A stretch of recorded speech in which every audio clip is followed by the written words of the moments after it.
Yo, how are we doing, everybody? Let's see, we got, I believe that was King Hippo who just hosted me. Yo, King Hippo, thank you very much for the host. Much appreciation, man.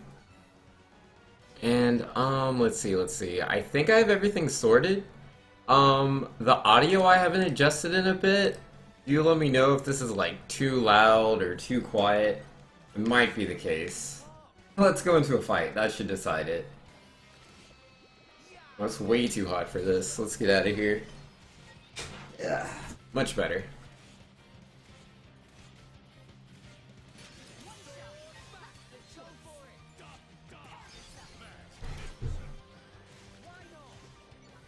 And yo, Valiant saying hi. Yo, what up, Valiant? How are you doing, good sir? Like, I'm not sure if y'all remember the last time I was playing Xenoblade. I mean, that was like a week ago. But yeah, last time I was playing Xenoblade, yeah, it was just me and this Jin guy. Yeah, just me and him. We got separated from everybody else. I came here to like mess around for a bit while I was off stream, just gathering up some items. But now that it's stream time, we got a story to do. So let's go back to where we're supposed to be. I think was over here. Was it the streets or was it the other one? I don't know. Super early you? Not really. I mean, if like a couple minutes early counts as early, then I guess. Alright, I'm supposed to go this way, right? And this is the right way, yes? Or is it Decaying Titan? Oh, that's closer, isn't it? Valiant sees Vinx breaking the game immersion. Yo, sometimes you do what you gotta do, Valiant. Do what you gotta do. Game lets you teleport all over the place, so we do that. Because, oh no, we're trapped here and we'll never see our friends or family ever again. And also we can just kind of go to more Ardain and, you know, go salvaging if we want to. It is what it is. But yo, man. I wanted to grab some core crystals. I meant to grab like a whole bunch of them. I don't know how many I have, actually. I should go check. Oh, get fucked. Say no to eggs. Yo, Tensoccer says, and Twitch crashed Chrome for the second time today. Rest in peace, friend. Yo, poor friendo. Just wants to use Twitch in peace. It's not meant to be. Oh, I don't have Sword Bash. It was close, but it wasn't there. Are you serious? Nah, there we go. Oh, that little buggy exploded, man. You know, Tensoccer saw Vinx and not Torner for the whole half second you popped in here a couple minutes ago. Oh, okay. Yo, who wants to be in Torna, man? Place is lame. And Doomsday wonders what Vinx will do differently after seeing others play XC2. And not your lame playstyles. That's for sure. I don't like it. Alright, what was I doing with my life? I was going this way. Yeah, I think I can just walk past these guys. They're mostly chill. We're gonna walk past them. And yo, last place Larry's in here. How's it going, man? You know, the game sound is pretty low? Okay, okay. We're gonna up the game sound. Give me 1 second. Do-do-do-do.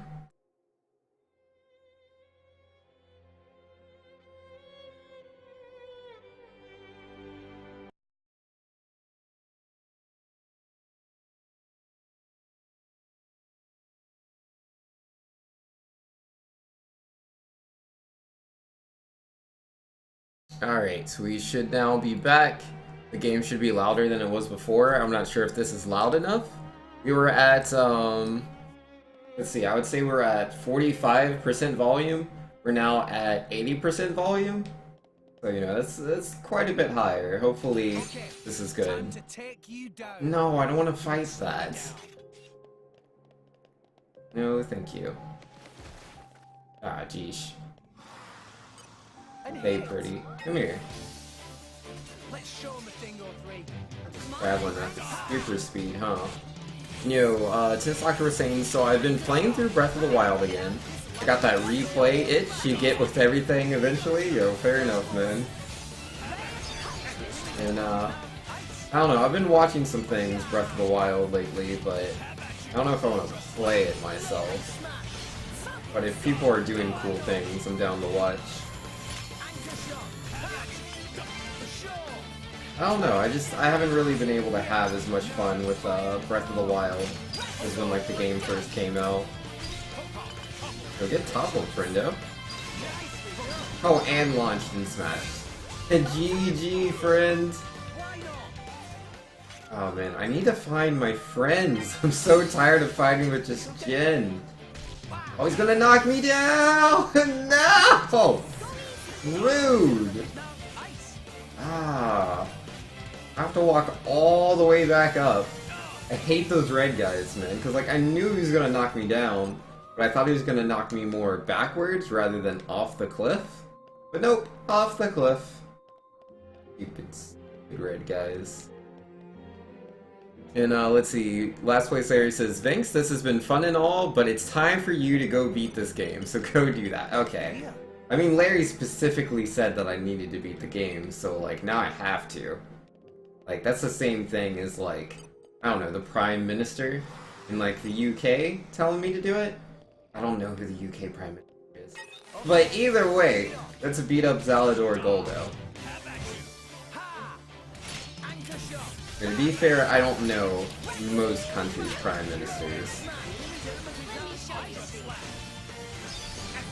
I mean, I was just looking at a thing that was talking about the Australian Prime Minister. But I forget his name, too. Oh, you know, it's like equal.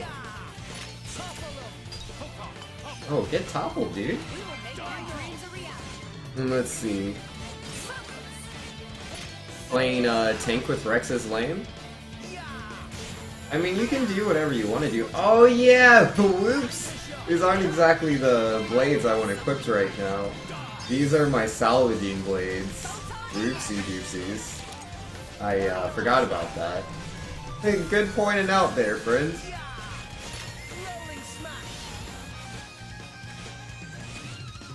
And yeah, nah, Doomsday, I still haven't seen that. The last time you asked me, I hadn't seen it, and that hasn't changed between then and now. Alright, level 3.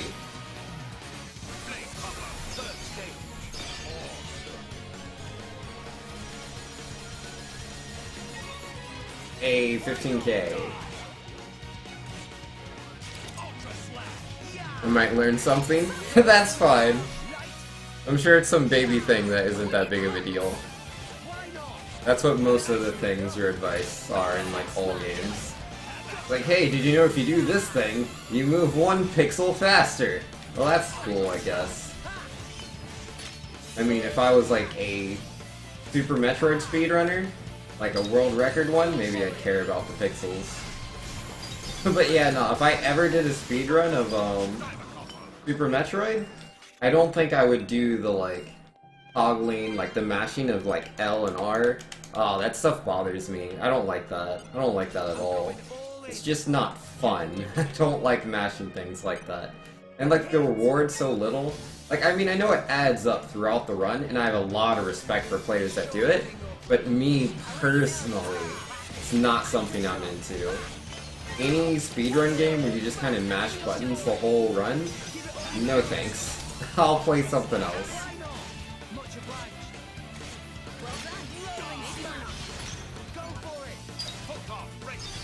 Get bodied. Maybe I should have, like, not done that? I still need to switch these blades. That's what I need to do. I'm using my, like... I'm fighting like I'm fighting the same, like, Krabbies or whatever they're called. That were in More Ardain. I'm not fighting those. What's the point of self-destruct if it's not gonna hit me? Anyways. You know, Ninja Nezumi saying, what's this bit about mashing L and R in Super Metroid? What does it do? Essentially like, Samus. Wait, I was gonna use myself, but I have a Super Metroid action figure. It's missing. My niece must have stolen it. Rest in peace. Alright, never mind. But yeah, literally she just moves her arm like up and down. Every time you press L or R, you're aiming her cannon. Like if she's shooting like up diagonally or not, or down diagonally, it's up or down. And every time you cycle through those, it moves Samus 1 pixel forward. So you can run while also doing that at the same time, and technically you are moving through the game faster by doing that. Though obviously it only works in places where you don't have to be in the you don't have to aim at something. So if you're not aiming at anything, you should just be and you're moving forward, you should just be mashing L and R the entire time you're on the ground, and it continually moves you 1 pixel. And yo, Sabant saying hi. Yo, what up, Sabant? How you doing? What do I want to use? Bridget helps me stay alive. And then someone else can, like, be cool, I guess. How about you, Boreas? Yep. Let's hang out with him. Why not? Ah, geesh. I died last time I came here. I'm a little terrified. Nah, it'll go fine. Just fight them all one at a time, and they won't all gang up on me and kill me.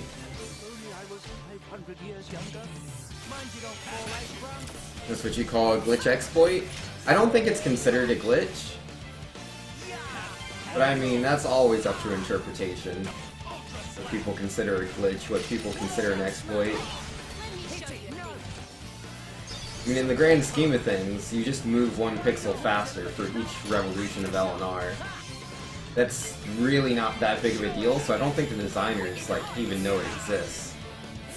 And if they did, which is also a possibility, they probably just don't care. That has no real impact on the game. Yo, how am I? I'm doing really good. I'm having a lot of fun playing Xenoblade Chronicles 2. I really like this game. I'm a little worried, because, like, normally I have, like, these 3 characters that I play as, but I'm stuck with these 2 guys. I don't normally play as Rex, and I also have only just got this Jin guy. I really don't like Jin, and I'm not a huge fan of Rex, so I'm really hoping to get my other dudes back. Hopefully soon.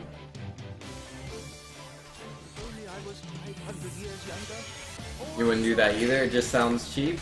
I mean, that's fair. I don't think it's cheap, I just think it's boring. But I have, like, a weird mindset when it comes to things that are cheap. To me, if it's in the game, and everybody can do it, then it's fair, it's balanced. But I don't know, I'm weird. I come from a fighting game mentality. Something's gotta be absolutely broken for me to not like it. As far as balance goes. But 1,000,000 pixels equals a lot of time saved? Yeah, I don't know what the actual numbers are for, like, how many pixels they save throughout the entire run. Like, I know it's minimal overall, but, like, it's still impactful enough that the runners do it. I can't remember what the exact numbers are, but I'll try to figure that out. If I can talk to you about it, that's me. Yeah, Mithra and Bridget? Yo, Mithra and Bridget are awesome, man. And, Numa OP? What's a Numa? I don't know what we're talking about. Numa's the most OP thing in this game? Yeah, I don't know what a Numa is. Not me, man. Name sounds familiar, but it doesn't ring a bell. And I'm one guy. Walk over here.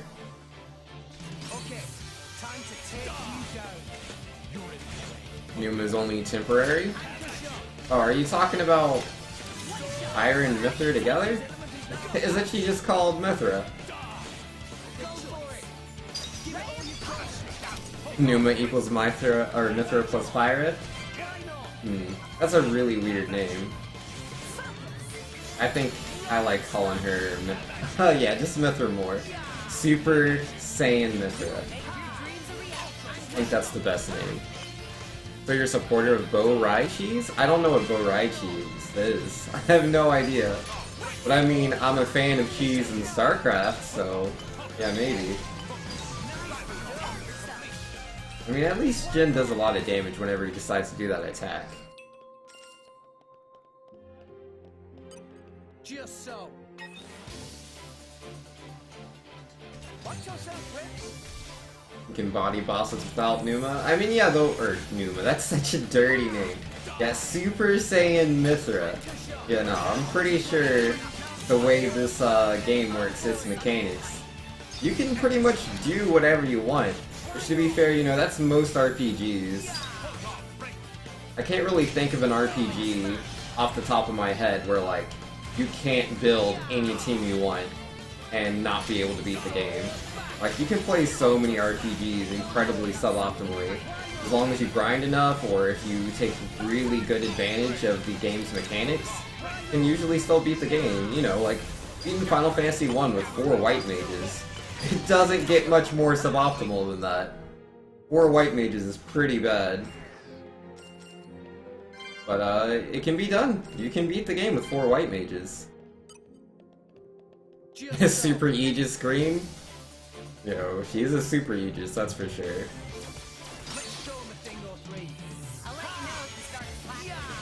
Numa is the word on her chest. And your preferred name in that form? Yo, fair enough. Yeah, I don't like the word Numa. It doesn't sound as cool. It sounds like, I don't know, she's sick with something.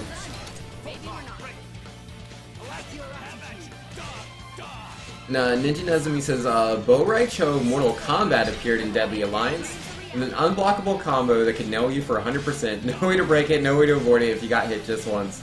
You basically just had to beat him without being hit. Alright, well, I don't know Mortal Kombat that well. That sounds pretty broken. But I don't know, I come from a game like Marvel vs. Capcom 3. In that game, almost every single character in the game can 100% every other character. That was pretty normal. So I guess it just depends on how good the other characters are. You know, Final Fantasy 1, 4 white mages? Exactly! See, Saban gets it.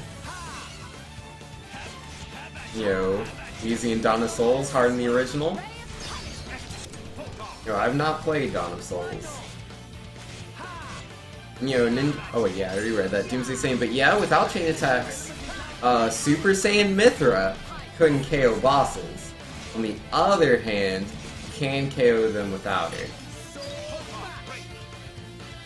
I don't know, man. I don't know which bosses you're talking about.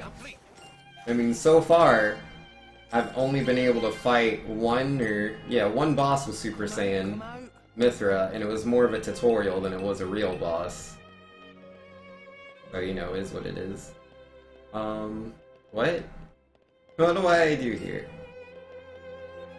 I just... Ooh. I came from over there, didn't I? What, I can jump over there? Is that what you're telling me to do? I mean, it says there's a bridge. Oh, what's that? Treasure. You're all mine. I'll take that. I'm not missing something, am I? Oh, there's stairs back here. Now, Ninja Nezumi says, well, I gotta go and keep doing things, so I may or may not be back. Yo, it's all good, man. Do what you gotta do. Don't you remember the Swarm? The Swarm wasn't a boss. I mean, it kinda was, but it's not what I would consider a boss. And yo, Grey Buddhist says, what is this amazing game? Yo, this is Xenoblade Chronicles 2. It is a game on the Nintendo Switch. Oh, geesh. Hold on. I don't know how I'm gonna take this next fight. Oh, that thing. I fought it before by accident. Like, there's one on the lower floor, and it absolutely bodied me last time I fought it. Ah, geesh. Well, here it goes. Let's see if we can pull it back here so it doesn't get the ads from the eggs, because those eggs, like little buggies, can pop out. And they'll fight me too. Oh, I'm really worried. Okay, so essentially how this game works, right? You got 3 auto attacks when you're fighting something. On the 3rd auto attack, you can cancel it with a special attack, which is what I'm doing right here. This is my special. Well, I guess, this game's so weird, because you have what's called arts. I'm using an art, which is giving that blue circle every time after I get that 3rd hit, so that's the 2nd hit, and that's the 3rd blue circle. That is a auto attack cancel, which helps me build my special. Again, this attack right here is the special. All nice and flashy and stuff. I should have saved that up to level 2, but I distracted myself. But nah, man, we'll get there. Oh, look at that. He got the extension, never mind. Yeah, we should be able to get level 2. Just need auto attack 1, auto attack 2, cancel, and then cancel the special. Here we go. And if you see on the top right, there's this little marker there. It's the blade combo tree. I'm on the 2nd level of it now. I'm gonna get to the 3rd level of it. So again, I'm gonna do these auto attack cancels. Oh, we got a topple. That's another thing. I'm not gonna go into that mechanic quite yet. Get 1, 2, there's the 3rd hit, auto cancel. Oh geez, Jin's about to die. Don't die, Jin! And he's dead. Jin, come back! Okay, so we're gonna res him. I'll probably go down in a second myself. That's fine, Jin can pick me back up. Hey Jin. Jin, you wanna help me out? Yeah, I have like 1 more revive after this, so hopefully I don't die again. Right, wait, how do I already have aggro? Jin wasn't getting any hits in. Alright, well there's my level 3. It's too late to... Oh! My level 3 disappeared! Where did it go? Oh, and he's dead. Oh, this is bad. This is bad. Rest in peace. Where'd my level 3 go? It just disappeared. I gotta walk all the way back up there. That's, you know, hip hip hooray. Rest in peace. Alright, so let's just sneak in between all these monstrosities. Should have switched to Boreas. Yo, I could have switched to Boreas, which is one of my other teammates, or blades, whatever you want to call them. He could have healed me. I could have switched to Brigid, another one of my teammates slash weapons. This game's weird. But yeah, and she would have allowed me to avoid the enemy's attacks, but I expected to beat him with my level 3 special, and it disappeared for some reason. Not quite sure why.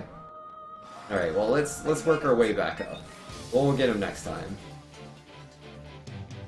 But yeah, like, I'm halfway, or more than halfway into this game. I can try to give you the story of what's what. Let's see, where to start? Alright, so my name is Rex, that, guy in the, like, robot-looking armor. His name is Rex. He's, what would you call him? I guess he's an orphan? He came from these, small islands, the Leftharian archipelago. He's a pretty chill guy, he's an outsider. But, he spent a lot of time in, Argentum, which is, what would you call Argentum? It is a guild, where, you know, people make a lot of money. So he's lived, like, 5 years of his life with some pretty business-savvy people. So pretty much his character is someone that's an outsider, and someone that has good business sense. He's pretty strong-headed, he's mostly a loner.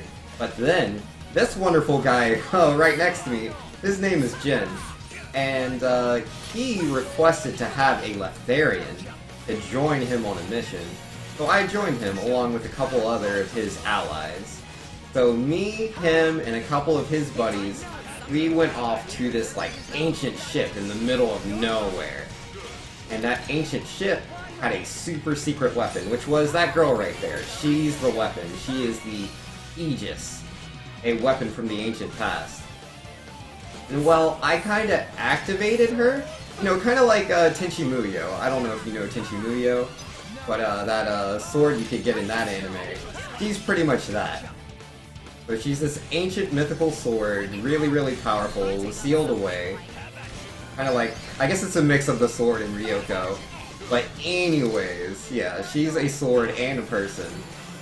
Like, that sword I'm using is kind of like part of her being, I guess. But anyways, we get her, and Jin didn't like that too much. He actually was like on a mission to destroy her, I think. And by me activating her, he was pretty mad, and he killed me. So I died. But, it was okay. I came back from being dead. Because, the wonderful, her name's Mithra, she revived me. She brought me back to life, but now we are linked together. So, if I take damage, she takes damage. If she takes damage, I take damage, you know, vice versa. Works either way. And, yeah, we parted ways with Jin, because, you know, he's a mean guy that, like, killed me. So we didn't want any part of him anymore. Because he's a really mean guy with all that, you know, killing me stuff. I made a bunch of new friends. And, Mithra over here, she has a dream. She wants to go back home. Her home is on the World Tree.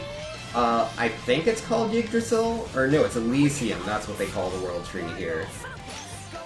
The World Tree. She wants to go to the top of it That is where she comes from. It is where she was, yeah, made by her father, the architect. And so, yeah, we're trying to get back there, and we've been on a bunch of, you know, crazy adventures. We've made a bunch of friends, and along the way, we had to fight Jin again. Again, the guy that I'm, like, fighting with, the Sephiroth wannabe, only with much shorter hair. But yeah, we were fighting against him, and everything was going pretty bad, and we destroyed, like, I don't know, the battlefield that we're fighting on. And so we fell into this place, these ruins. I don't really know where these are exactly and what the significance of this place is. Apparently it's like an ancient civilization where mankind ruined themselves. Something like that. And Jin over here, which again, you know, I'm not a huge fan of him because he killed me. But yeah, I'm separated from all of my friends. He's separated from his friends. So we've decided to work together. And yeah, there you go. That's pretty much the story. The girl was Pyra? Yeah. I'm trying to keep it a bit more simple. We don't need to get into every specific name for every single character. As long as you get the basic idea, I think that would help. I skipped a lot of story there. Yeah, we skimmed over a lot of it, but I feel like we hit the important parts. You won't ever ask me to write a summary, Valiant?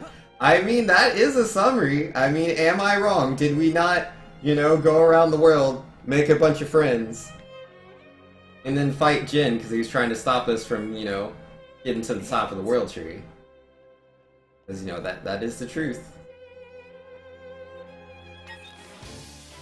Get to Aegis suddenly below the cloud sea in a post-apocalyptic land. Yeah, like, I skimmed through about, I would say, what?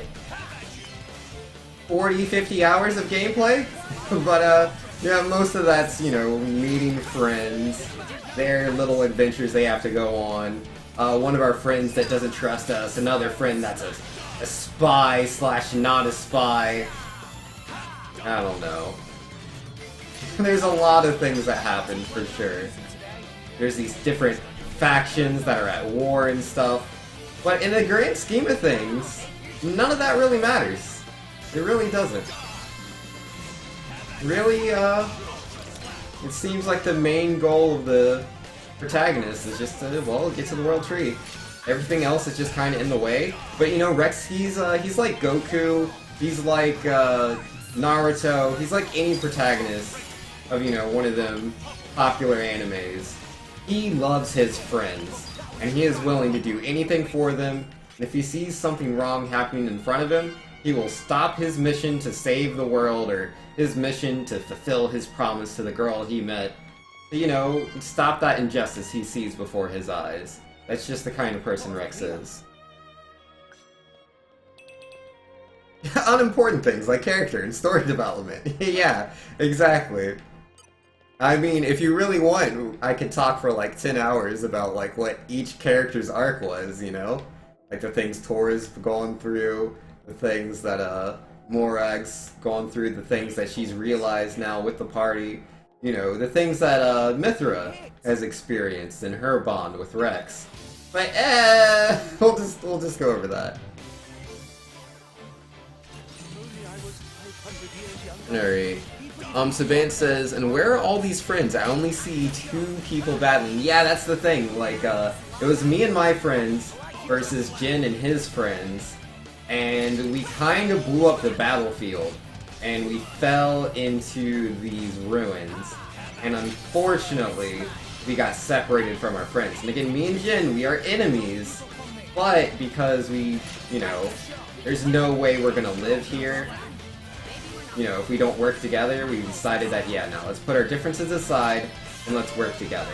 Which is mostly Rex's idea. It wasn't really Jin's idea. And like, again, Mithra, that girl with me, she wasn't really too keen on that. She's like, this is really dumb, Rex, we shouldn't do this. But again, Rex, you know, he's Goku, he's Naruto. Nah, man, Piccolo will be fine. You know, Piccolo, he's a good guy. Sure, he's tried to destroy the world a couple of times. But Piccolo, nah, he's good people. What, Vegeta? Nah, Vegeta, he just tried to, you know, kill everybody. he did kind of kill Piccolo, who did turn out to be a good guy, raised my son for me while I was away. But, nope. Vegeta, he's alright. Let's let him go away. He'll turn a new leaf, I'm sure. Which, I mean, to be fair, you know, Goku's right. A lot of the time, Piccolo and Vegeta did turn out to be good guys. Frieza, though. He did turn his back on Frieza, and Frieza wasn't really about that. Frieza just took that chance to try to kill him. Yo, there we go. We won the fight that, we died on last time. And I was like a quarter paying attention to the fight. Feels good. And, you know, Valiant says it felt like after the Third World War, the first time you got in, Aretha? Oh, what, this? Yeah, like, this is definitely these ruins. Like, it's supposed to be, you know, symbolic of the world that we ourselves live in. And how, you know, if we're not careful, there could be, like, a nuclear war and we could all destroy ourselves. Stuff like that. Which, I mean, you know, should be, like, really impactful, but I've seen it quite a few times. You see that kind of theme a lot in Japanese RPGs. And that's also, you know, the same theme as, like, the Godzilla movies. I love me some Godzilla movies. Not that I'm trying to make light of them, definitely not. Just, you know, as far as, like, a story for RPG goes, it's not very original. Oh, oops. You wonder how I can call you slow and not be, bothered by my own slow combat? Cause, you know, I'm talking to chat. Let's see. But Frieza's a good guy? Yo, Frieza's so good, you know? Remember that time that, like, he spared Krillin? Oh, wait! No, I don't remember that part. Nope, no siree. What about the time he spared Vegeta? Oh, wait. No, he didn't do that. I mean, I guess it depends on what you consider sparing Vegeta. Because, like, Frieza did destroy the planet that all the Saiyans lived on. And then, you know, Vegeta was still alive. And he did take him out. For quite a while, you know? It wasn't until Vegeta actually stood up to him himself that he decided to put Vegeta down. I don't know if you'd call that mercy. Or being a good guy. That's up to your interpretation. In Super, he spared Gohan and Goku 17 times? Well, I mean, I don't want to go into Super. Not everybody's seen Super yet. But yeah, there's, I don't know, Frieza, I don't trust him. I don't trust him in Super. I'll just leave it at that. Oh my goodness, these bugs keep interrupting my attacks. You know, me and these bugs are gonna have words. Yeah, don't push me off the cliff. I really don't want that for me. It looks like that bird thing, or whatever it is gonna be pushed off the cliff at this rate. Or it'll be defeated. That works too. And should we destroy this egg?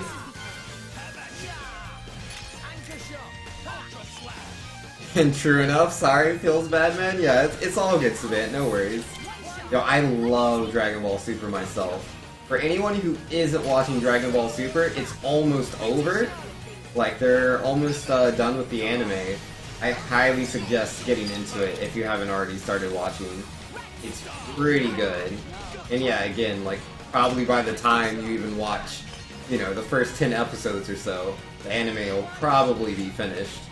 So you don't have to worry about, you know, watching so many episodes and being like, oh no, there's no more to watch. No. You get to watch the whole story to its completion, which I'm a little sad about. I'm gonna miss Dragon Ball Super. I watch it every Saturday. I wasn't looking, honest. You just keep entering. Oh, Doomsday. No. That's...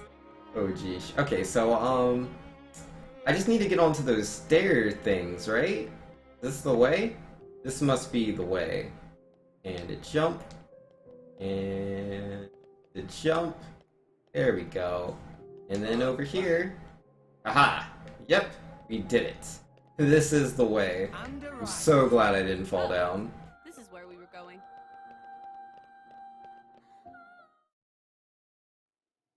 Uh-oh, here we go, story scene.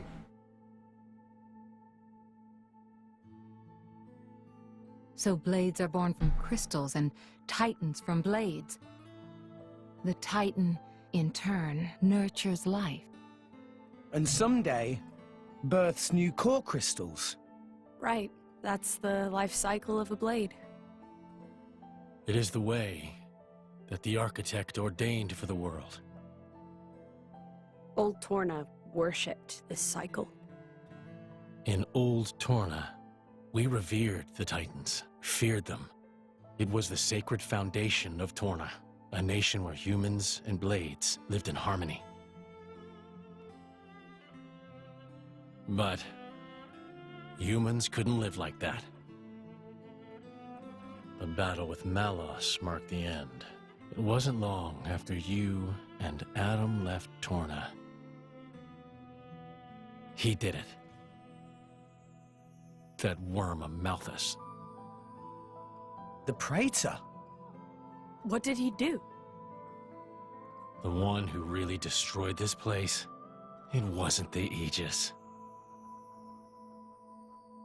It was him. Huh? Uh-oh. Plot twist. I know that a lot of you don't know what's even going on, but the plot is being twisted, I promise you.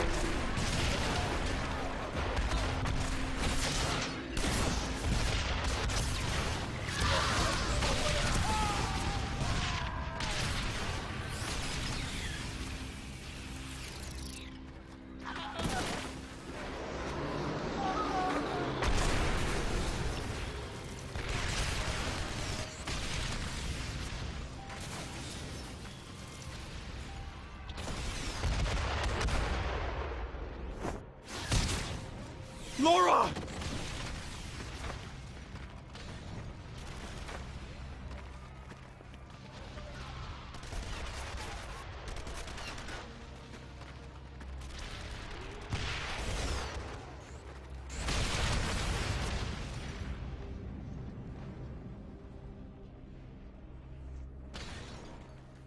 Find them!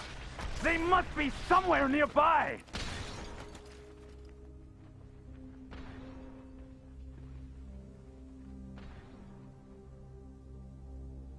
Laura. Don't worry. If I die, you'll just go to sleep.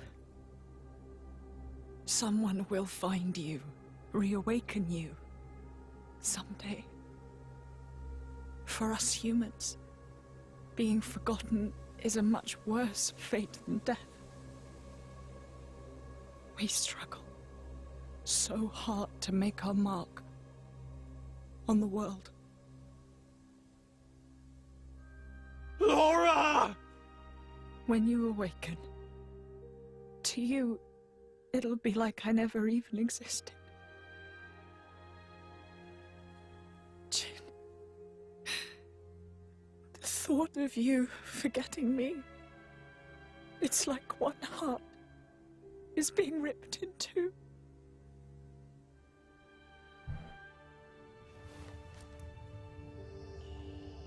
I won't forget you. I refuse to forget you. How could I ever? I thought I was ready for this. But now the time has come. I'm hopeless. I'm so sorry to do this to you.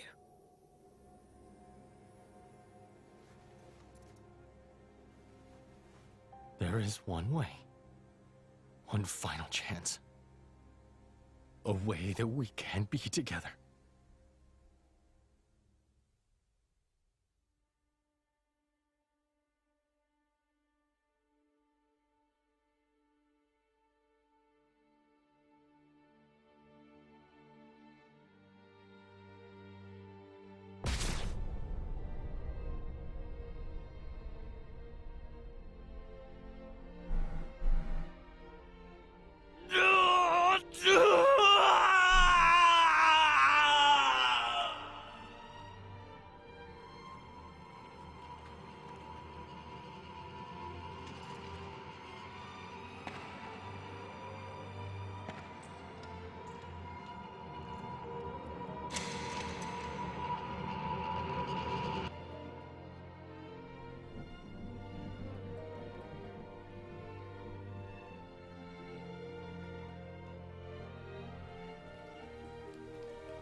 Well, there's Jin's backstory, man. Figured it all out. I mean, still, it doesn't explain why he's fighting with Malus. I ate her.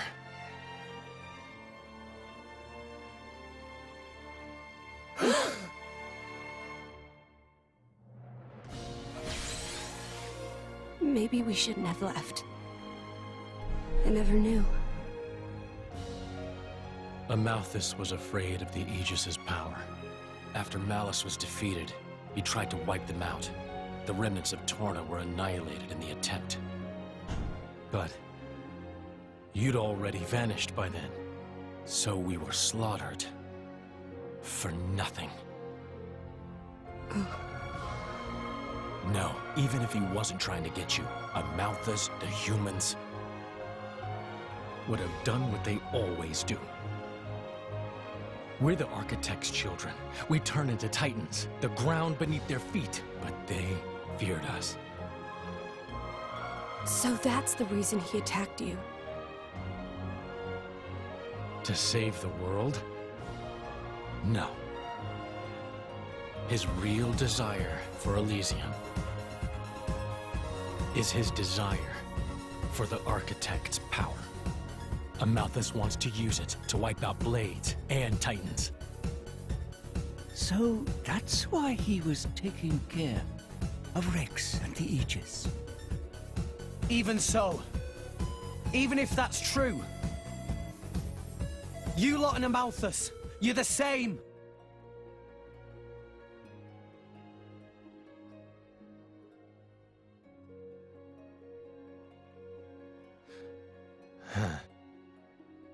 Didn't you say you wanted to destroy the world? Take out the Architect himself? I did say that. You know, I'm not so sure. What? I don't buy it.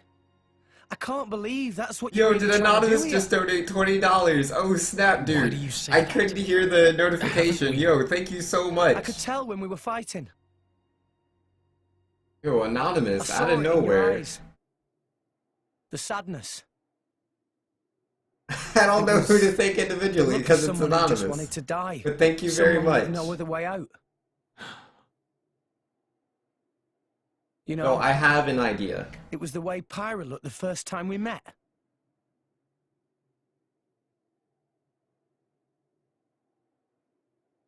You don't know what you're talking about. Keep your stupid comments to yourself. You better believe we'll do it. We will destroy the one responsible for this world. And we will destroy all the humans who lived by his mercy. We are sick of being used as tools by humans. Well then, there's only one thing to do.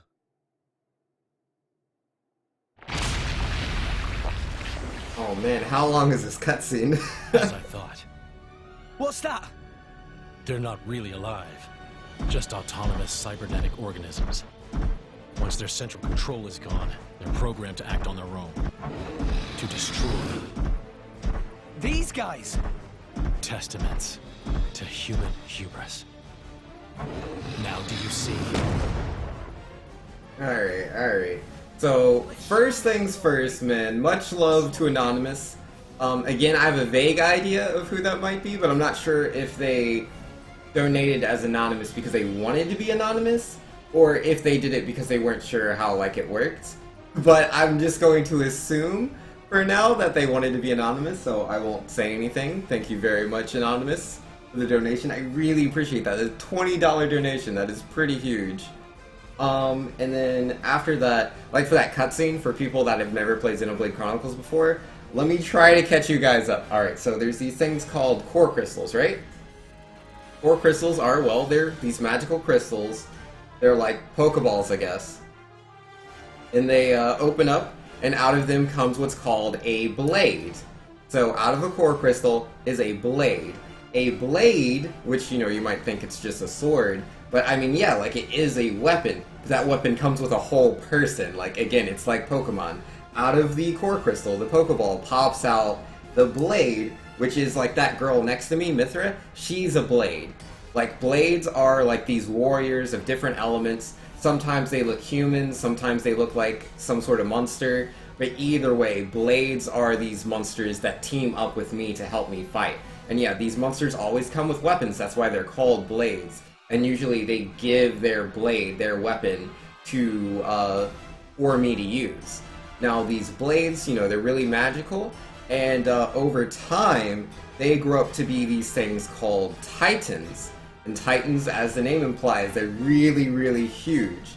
The continents of this world, like this world, is not the same as, like, say, Earth. These titans are the continents, and the continents are these living beings. The blades turn into these gigantic, you know, monsters, and these gigantic monsters, people live on top of them, like trees grow on top of these things, animals start to appear, like, so yeah, you have Core Crystal, then a Blade, then a Titan. But anyways, Jin specifically, the guy that I keep telling you, the teammate I'm traveling with, he is a Blade. And he was with his driver. The driver is the person that summons, they're the Pokemon trainer. So, the Pokemon trainer for Jin, he died in a really stupid way trying to protect him, I think, from, like, the blast from the giant turrets. And it's like, her body was not going to stop the blast. I don't know what she was going for there, but she still did it anyways. She took the blast, she died. But normally, when the Pokemon trainer for a Blade dies, the Pokemon goes back into the Pokeball, and they forget all of their memories. But instead, there's a special thing you can do where, like, you eat their hearts or something like that. They're called flesh eaters, where they eat the Pokemon trainer. It's mostly it's mostly like a metaphor, kinda, sorta. Like, he doesn't literally eat her. Like, he didn't actually eat her. At least, that's not what I saw. Anyways, like, he has a part of her in him, and that allows him to stay outside of the Pokeball. He doesn't have to go back in, he doesn't lose his memory, and he's really mad about this guy who betrayed him. Who we were kind of working with, but he seemed evil to me from the start. So we were going to beat him up, no worries. And now we have a tutorial. If you try to fight Infernal Goldo in the usual way, you're going to struggle to take him down. You'll have a much easier time of it if you activate Pyramithra's Ascended state. Just this once, I'll fill up the party gauge and the cooldown timer for you so you can achieve the Ascension and fight to your best advantage. When the party gauge is at maximum capacity, unleash Pyramithra's Ascended state by pressing X while holding down R. Okie dokie. Oh, whoops. Hold down R first. Ascended state, let's go. We are Ascended. Oh, do I just start with level 3? Is that for the tutorial too? Alright, so again, we're doing those blade combos I was trying to do before. You think you're more confused, Akiko Kala? Yeah, that's fair. This game's pretty crazy. I mean, the most important thing, I think, to take away from that cutscene is that there was a mentor of sorts for both Pyra and Jin. Or, not Pyra, Mithra and Jin, my two teammates right next to me. They both had this mentor, and he betrayed both of them. And so now we're gonna, you know, not let him do that. And again, what allowed Jin to stay alive, because he should be dead. Like, when his Pokemon trainer dies, he should die too. But he combined with her, and that's why he's still alive. I mean, I get it, you know, it's anime. It's very anime-esque. It's going to be confusing if you don't know all the terms and stuff. Huh. I can't have her back again? Yeah, rip. I think I messed it all up. And yo, D-Train's in here. Yo, what are those symbols? Let's see, we got, yeah, he's a subscriber. That's what the star is. He's subscribed to my channel, which is like a donation kind of thing.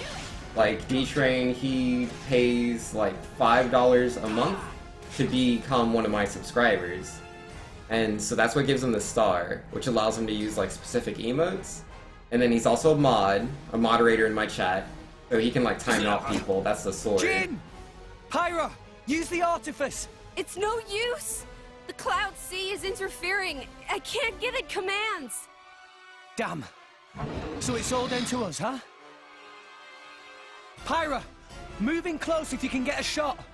Then get Mithra to use foresight, quick as you can. Understood. Ready to go.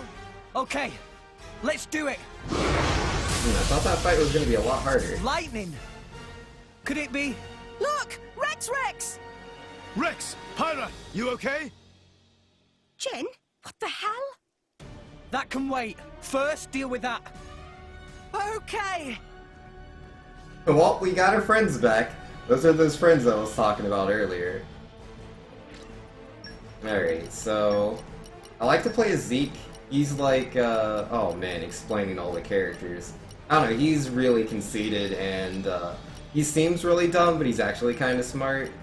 And yeah, no, this is the team I like to play. So yeah, we got Zeke, we got, Nia. She's, I don't know how to describe her. She's a tomboy, and then Tora is like an anime otaku. But he's also like, he's not human. He's what's called a Tora. Or no, his name is Tora. He's a Nappan. That's what his race is called. I mean, to be fair, Nia's a different race too, but she's a cat person. That's pretty easy to understand. Nia's best cat girl? Yeah, she's pretty cool, man. I wonder if this fight's doable is not Rex, because Rex is definitely the main character. I'm sure the game wants me to play as him, but I typically prefer the other characters.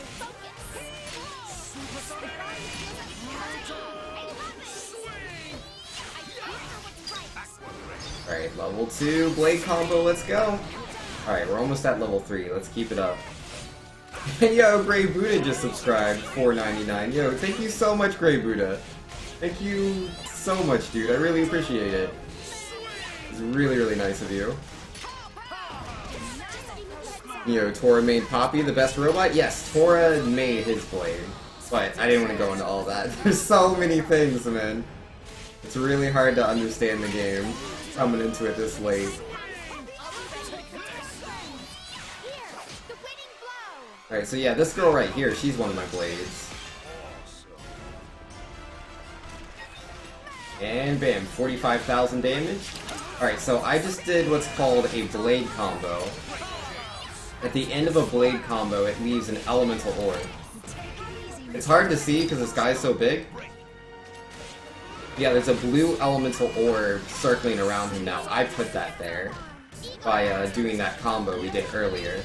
I want to try to get another one of those because it'll up my damage overall. Alright, so I currently have Earth. I don't have a Fire backup unless Tora himself can set that up. Oh, I can do the second Earth. And then... yeah, this will be fine. I'll do the second Earth. And then Nia can do the electric. There we go. Wait, combo's looking pretty alright. Okay, so that's the second one.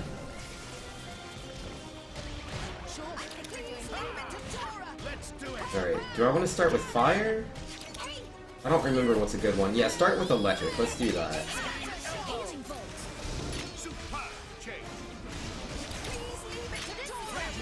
And then what do we do after that? Another electric? No, we already have water on him. Oh, we can do fire. Let's do that.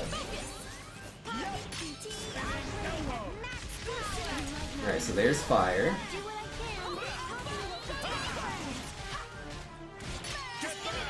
And I want ice at the ends. But yeah, Nia's a long shot away from being able to get it. Yeah, she's only at 2. She's at like level 2 right now. I need her at level 3. Ah, jeez. Oh. Oh, no, she's at it. She's at it. She got it. Alright, now I should be able to do a chain attack. Let's see. Yeah, he has water. What was it? Water, earth, and electric? We'll see when I hit plus. Let's go. Alright, what elemental orbs did I put on him? Alright, electric, ice, and water. So, rock is the opposite of wind. I don't have wind going. I don't have fire. What's the opposite of electric in this one? It's electric and... oh yeah, it's ice and electric, right? Ah, geesh. I'll have a lot to work with here. So yeah, don't have fire. Don't have whatever. Yeah, let's just use Earth.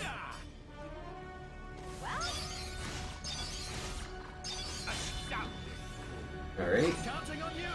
And then what else? Should I use yeah, ice, that's what I want.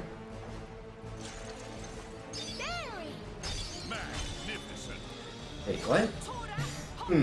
I must be doing this wrong. Whatever. Alright, so yeah, Earth and Electric are the opposites. Yeah, it's Ice and Wind.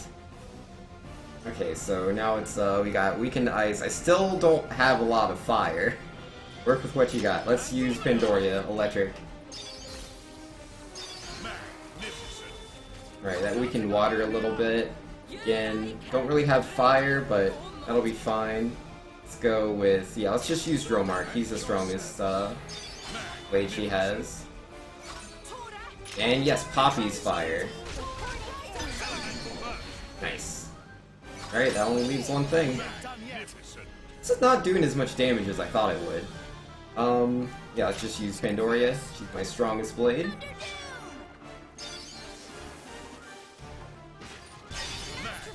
So that was good damage. And then, yeah, I can just hit with anything and it should be fine. Okay, there we go.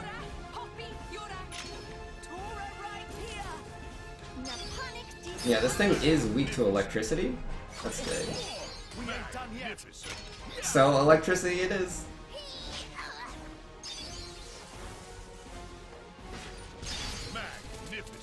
I still was expecting this to do more damage, man.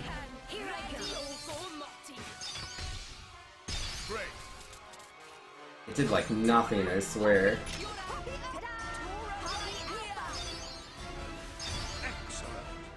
Well, that's the chain attack, 665,000 damage. I'm definitely dealing damage, I just expected it to do a bit more, I guess.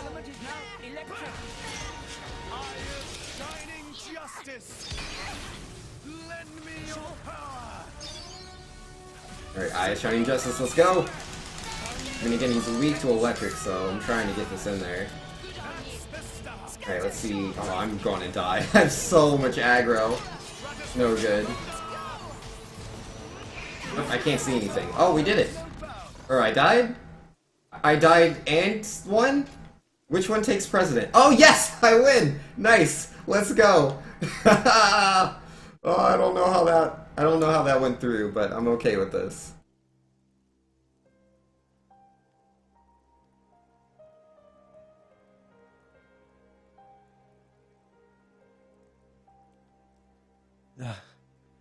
This is... Rex? What's matter? Find something? No. It's nothing.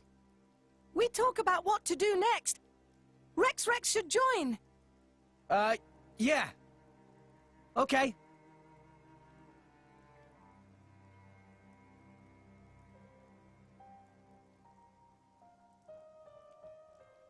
It can't be.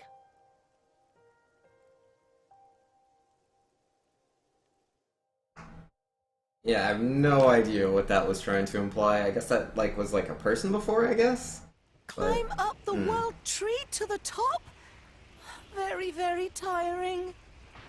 It doesn't look that far from here to the surface, at least. We can manage that, surely. Don't you ever quit with that optimism, huh? Rex, I can see why you've brought Jin, but I advise you not to let your guard down. Morag? Got a point. I don't need your remorse now, Jin. But when we're past this crisis, I'm taking you in. I owe it to my leader and to my people. If you resist, we'll kill you. Bridget and I. Yes. Morag! What? Another monster? What is it this time? Master Pun! Above! It's the Monoceros. Are they here for Jin?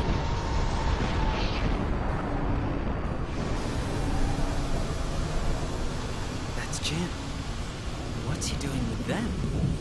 Weird. Let's ask questions later, huh? After we finally smashed him up. Seriously? Well, okay. Jin? Yes.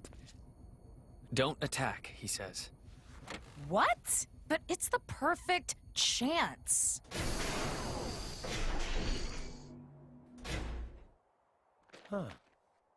I told you not to attack!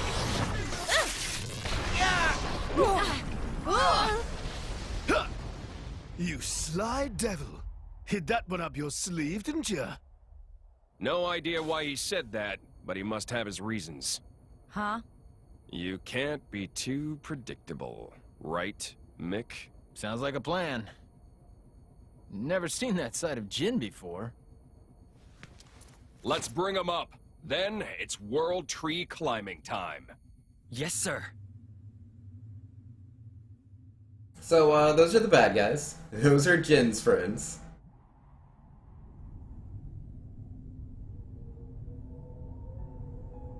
Bridget!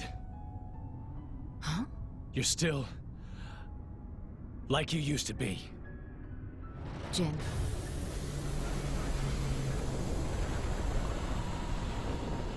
Damn! Assholes. That's a bit unsporting of them, using a giant boat. We must hurry. The longer we wait, the bigger their advantage. Yeah, we gotta go, Rex. Gramps, you knew, right? About Jin. Indeed.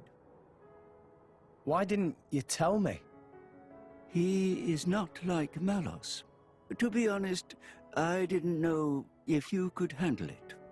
You care too much, at times. Jin and Malos must be defeated. Who knows how that'll turn out. But facing them is Pyra and Mithra's unavoidable fate.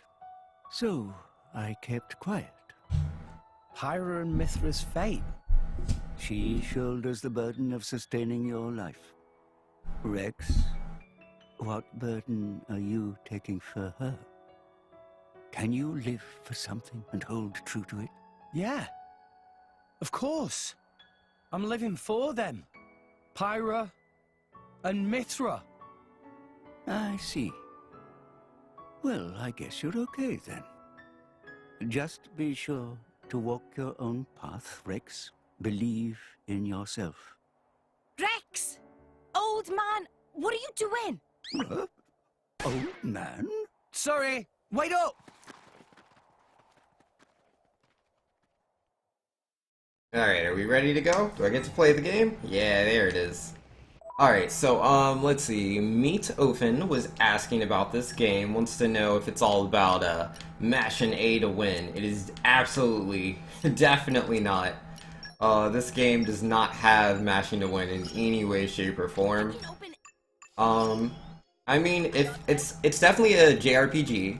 If you grind enough, like, if you fight enough monsters, you could probably get high enough level to be able to get through certain boss fights without having to use a strategy.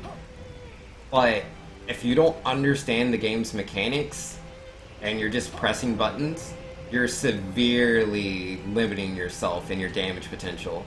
There's so much you can do in this game. It has a pretty complex system. It's not like, I don't know, it's not like Civilization 5. You don't need to, like, spend a month to learn how to play the game. But it definitely takes some time to learn. There's a lot of little things that all add up into something that can be quite confusing for a lot of people. But I enjoy it quite a bit. Like, the way combat in the game goes, essentially you're juggling different things. You want to, like, you have an auto attack chain. That's 3 hits with most weapons. If it's like you're holding 2 weapons at the same time, then it's 6 hits. But essentially, on the final hit of your auto attacks, you can use what's called your art or your ability. When you use your ability, when you use your art, on the 3rd hit, you perform what's called an auto attack cancel. And that's pretty much the foundation for the rest of the systems for the game. But there's a lot going out of that. In last place, Larry, their mouths are actually moving. Yeah, no, maybe this is the way to do it, you know? Their mouths don't have to match, just if they're moving at all, it helps. Your Majesty, yesterday we sealed Section 47. I see. This is even faster than the surveys estimated. Furthermore, we've detected surges of geothermal energy in the royal precincts. So we can't hold out for long. Even here. The ether flow is the lifeblood of the Titan. The temperature is increasing with its age. Perhaps we should hasten moving the capital to Gormod. We've only just recalled the consul. And with no good explanation to the Gormoti. We don't want to sow discord for no benefit. It's just, I fear time is running short. Indeed, but not only for us. Gormot is fertile for now, but the harvests have been declining for years. It's like a cry issuing up from the center of the world.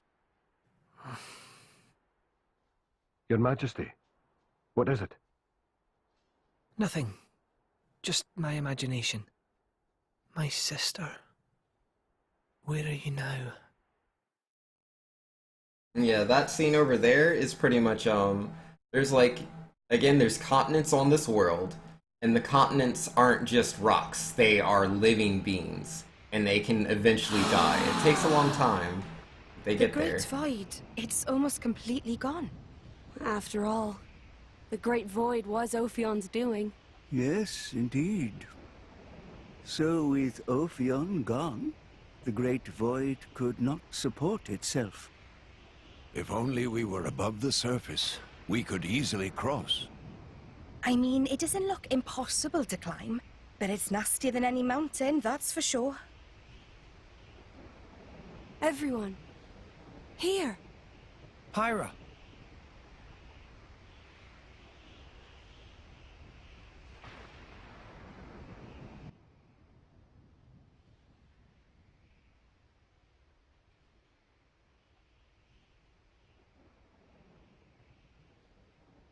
The insides of the World Tree. I'd never have thought. It seems to be an artificial tower, enveloped by gargantuan plant life.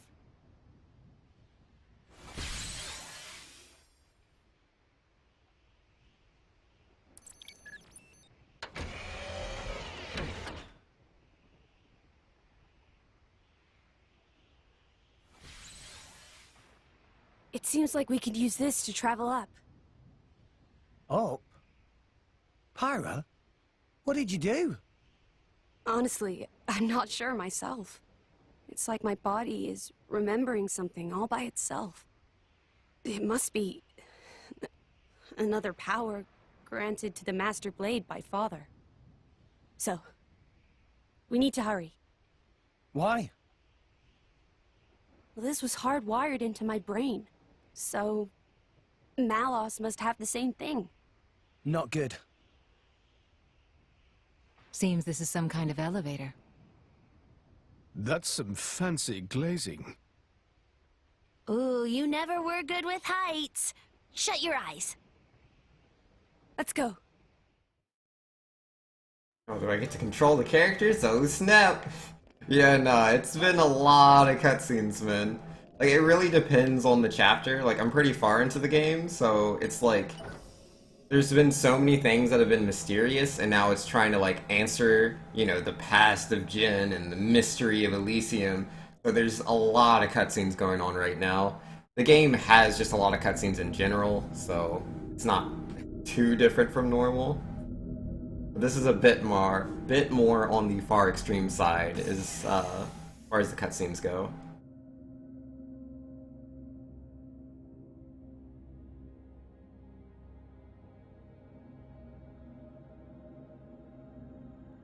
You can die when we're done. We made it this far. I don't plan on giving up. Damn. If Judicium hadn't gone down, we might have got you some better treatment. Uh-huh. When human cells are woven into the body of a blade, they awaken strange abilities. That's good enough for me. This'll do fine. Even though she'd hate you for it, right? I know Laura wouldn't have wanted this. Even so, I've got to keep my promise. All right. I'm with you. All the way. Hey, Jin. You better not get sentimental. I found the ruins of Torna down in Moratha. Oh. There were half-rotted blades there. Couldn't grow into titans. They must have lived on for a while down there. A man once said, live together with the humans. Really, we were just living for the humans. That was what the architect ordained for us. And look what we became.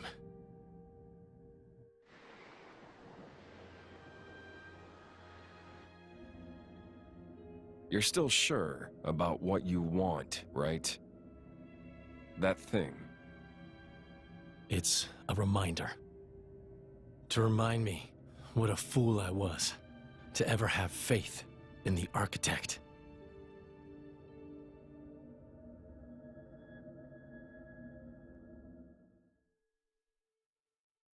Oh, it's just like Darth Vader in what was it?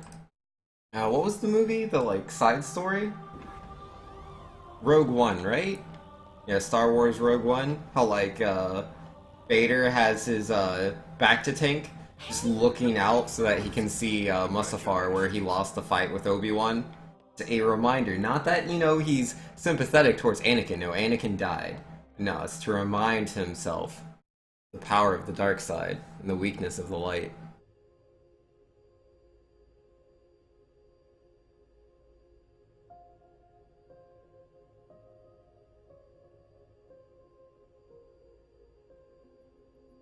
Oh hey, we made it to the World Tree, let's go! So like, are there things to fight in the World Tree?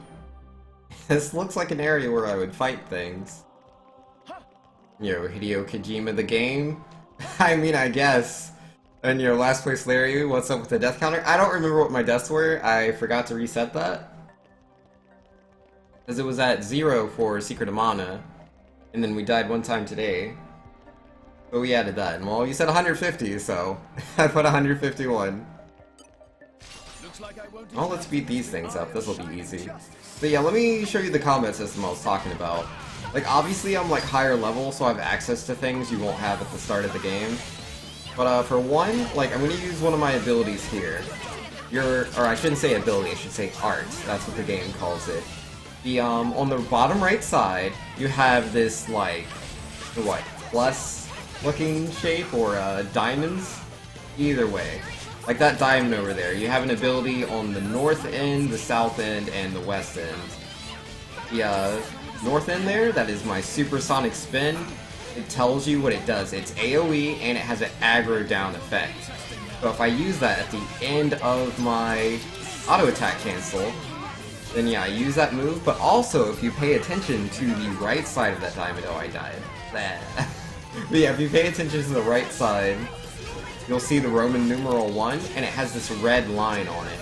That is my special, or special art. The special art, obviously, is more powerful than the normal arts, and I want to make use of that. The way I get it from Roman numeral 1 to Roman numeral 2 is the auto attack cancel I keep talking about. So I'll do 1, 2, and there's the third attack. I use my art there, and bam, we went from Roman numeral 1 to Roman numeral 2. Every time I use one of my attacks, that red line's gonna go up. Yeah, it went up at the end of that attack chain, but it's still Roman numeral 2. I do it one more time, bam, okay, Roman numeral 3. Now Roman numeral 4 is a little tricky. I have to have the trust of my partner, the blade. So yeah, we have the trust. There's that gold beam going between us. Bam, I'm level 4 now. So I can use my level 4 ability, let's go. And yeah, we just have to do these action prompts right here. We'll increase our damage, increase the party gauge. The party gauge is the colors you see on the top left of the screen. That's filling up. I almost have 2 bars. But forget about that. Look at the top right side. That's where we do blade combos. Use your special arts to do blade combos. I just used my super fancy one. I'm now going to have Tora use his, which is the earth one. You could have seen the prompt on the right side, but it kind of went away because he used that. Bam! Now we're in tier 2 of the blade combo. The last one is the power of wind. Do I have anyone that has wind equipped right now? I don't. Nia has not that. Okay, yeah, I don't have winds. This is not the best blade combo. But yeah, just that damage alone is enough to defeat that enemy. Let's go ahead and move on to the next one. I'm gonna have Nia start with her electric special art. And bam. Alright, so there's a blade combo on the top right again.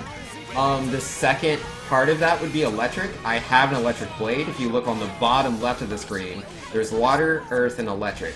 I currently have water equipped. I'm going to switch to electric. I'm going to use my special art. So here we go. Here's the special art. Gotta hit the action prompts. And bam! You did a lot of damage, and that's a fusion combo. That's another thing I'll have to go into, but just know that that's not a normal blade combo we just did there. Alright, yeah, that guy, he didn't get to live through all 3 cycles of the blade combo. The blade combo has 3 arcs to it. Special 1, Special 2, Special 3. So obviously, the way it works, you can start off with Special 4, for example. You can use your Special 4, and that works for Tier 1 of the blade combo. Tier 2, it has to be 2 or above. Tier 3, it has to be 3 or above. So yeah, you can use 4 for 1, 2, and 3 of the blade combo, but you can only use, but you can't use, like, say, 1 for Tier 2 or Tier 3. 1 only works for Tier 1, which I would hope that makes sense. Yeah, where am I going? Alright, so I'm not going back into the same elevator. This is a different elevator. And yeah, you have no winds? Yeah, I didn't have the wind. Reminder treasure at Tora's house? Did I just go past a skip travel point? I mean, I kinda did. Alright. Let's see what this treasure in Tora's house is real quick. Let's do that.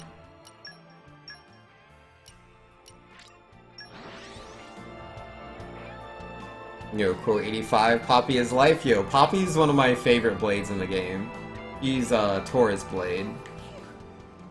Which again, blades are like the Pokemon.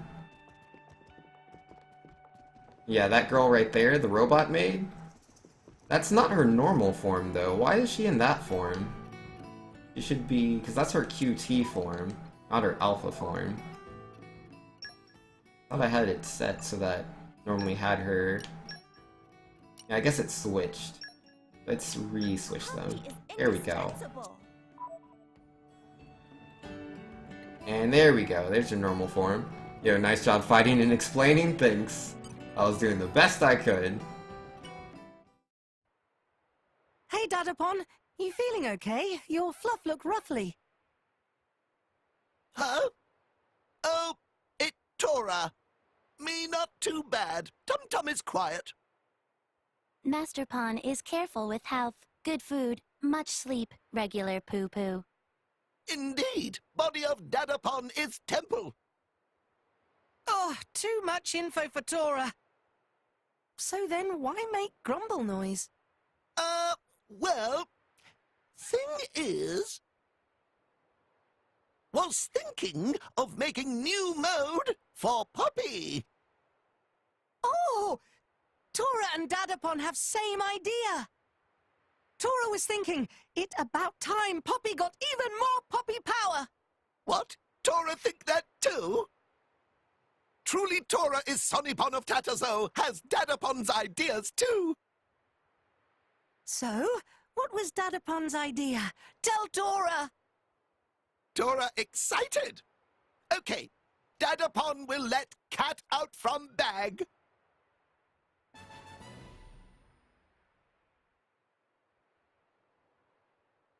Behold, Poppy's most super-duper mode!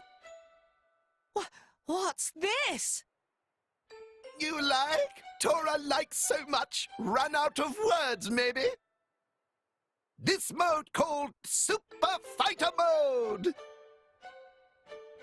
This poppy size of 10 roses! More battle power than Titan warship! What Dadapon thinking? Dadapon just take old Poppy blueprint and enlarge! Dadapon thinking just like Banner! What? Tora not like great big Poppy? Well, how about this? It's just a tinier blueprint. It's too small for Tora's eyesight. This is titchy little Poppy, extreme compact. But what for? And you just changed size again! What good is itty-bitty little Poppy? Catch mice and rats, maybe? Tora not see? This Poppy piddly but can sneak in anywhere and no one know. And battle capabilities same as normal Poppy, strong like ant. Dadapon, all this a bit fur-brained. Not like little piddly Poppy either. Well, let's hear Tora's silly idea then.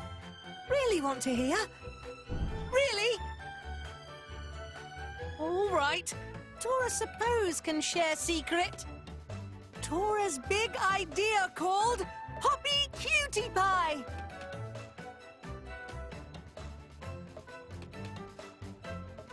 Cutie Pie? Right, nearly. This Poppy become great big grown-up. Poppy should move to next phase of life. Tora and Poppy grow up together. I know not meaning of cutie pie, but Tora's unruly lovable enthusiasm shine through very bright. Dadapon like it. Yes, Tora, this makes sense. For a change. Very well. Dadapon will get right to it. Lila, ready my things? Yes, Master Pon. At once. Hear that, Poppy? Master Pon and Dadapon will work in chamber for a little bit. Don't let anyone disturb very, very, very important work. Got it? Yes, Master Pon.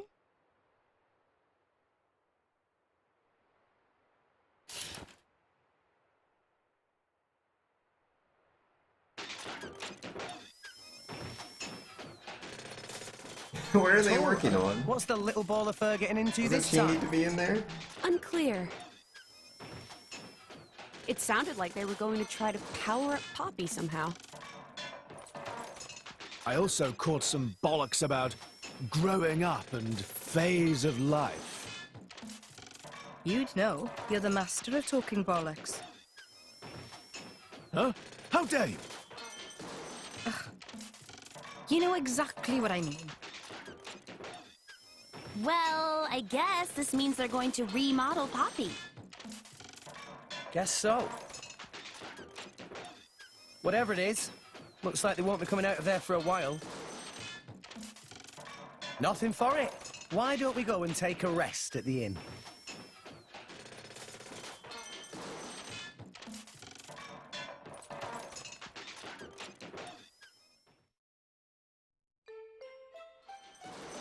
Yo, this scene is so long. Huh? This still latte? Yes, cat lady. Master Pon working feverishly, not stop for food, sleep, or poo-poo. Tora. He doesn't know what's good for him sometimes. He's going to work himself bold one of these days.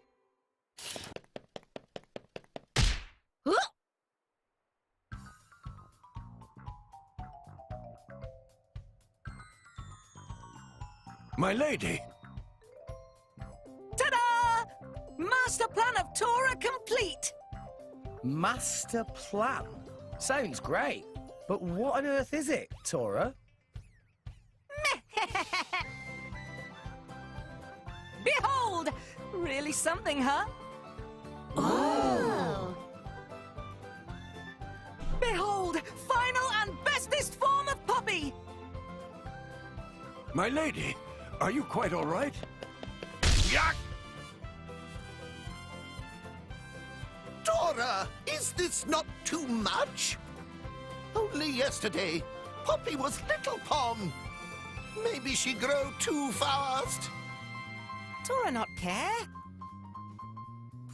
Tora feel that Poppy is ready to be real grown-up. Tora, can you really build such advanced robo-woman? Dadapon, Tora mean what he say.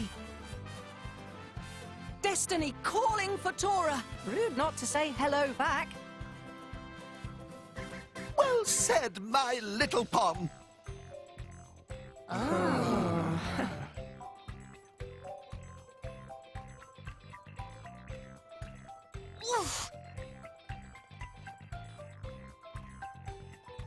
Will you get off me already?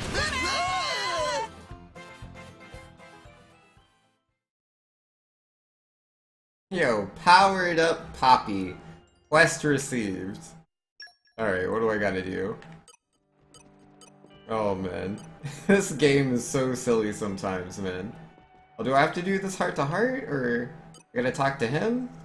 Did I do both? Let's do the heart-to-heart first. See what this is. So, this is the abode of the mighty Tora. Hey, careful with hands! Lots of breakable and valuable things. What's this? Ah! Not more than enough fiddling! Don't handle Tora's stuff! What's this? It's all fluffy. Is this a bunnet costume? Doesn't look very scientific. That armor for Poppy. Armor. It's got ears and everything. This won't provide protection. It's more like something from a beauty pageant. This cutie bun bun armor. Cutie bun bun armor? Correct. This state-of-the-art armor. Everyone wish they had such good defense.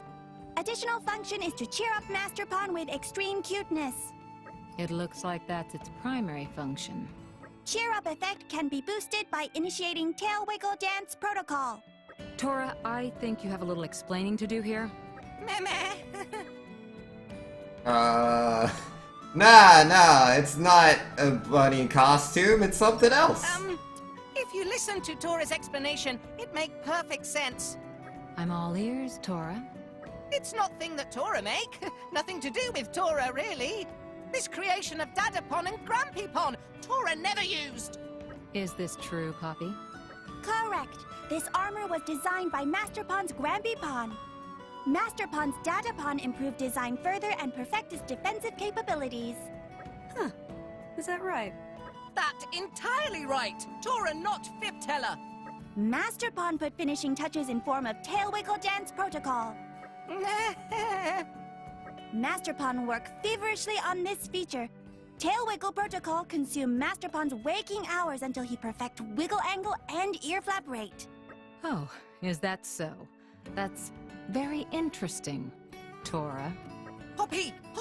Don't reveal Master Pawn's secrets. Why not? This excellent opportunity to share Master Pawn's research with group. Poppy's right. Really, this is fascinating. Do continue, Tora. I'd especially like to hear about your views on women. Yeah, no, that's pretty fitting with Tora's character. Yeah, Tora, like, it's a little hard to grasp, you know, because you have all these characters that have, like, a British accent, right?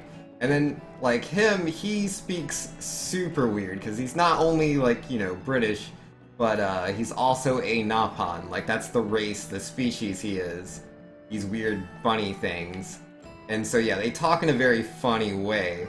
But not only that, this guy is an otaku, like a Japanese otaku. Like, I mean, obviously there's nothing here, there is no Japanese, there is no British.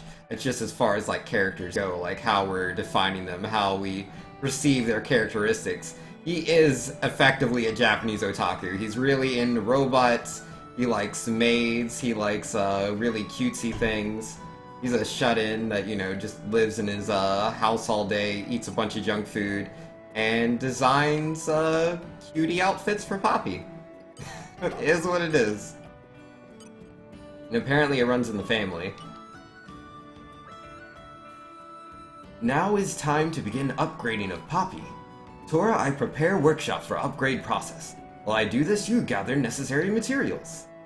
Alright, Datapon. Oh yes, Rex and friends help too? Of course we'll help. Necessary material is tin golden cog. Can be found by salvaging. Leave it to me. Meh. We're counting on Rex. Master Pon should learn to do more things for self. Poppy's so harsh. Poppy really does know how to throw shade sometimes, doesn't she? Did you design her that way, Tora? Tora not know what Nia mean. We're not weird person who like being insulted. Tora have no idea how Poppy end up with personality like this. Would make Tora happy if Poppy learned to act more polite, like Leela. Tora only say that because he not see how harsh Lila can be.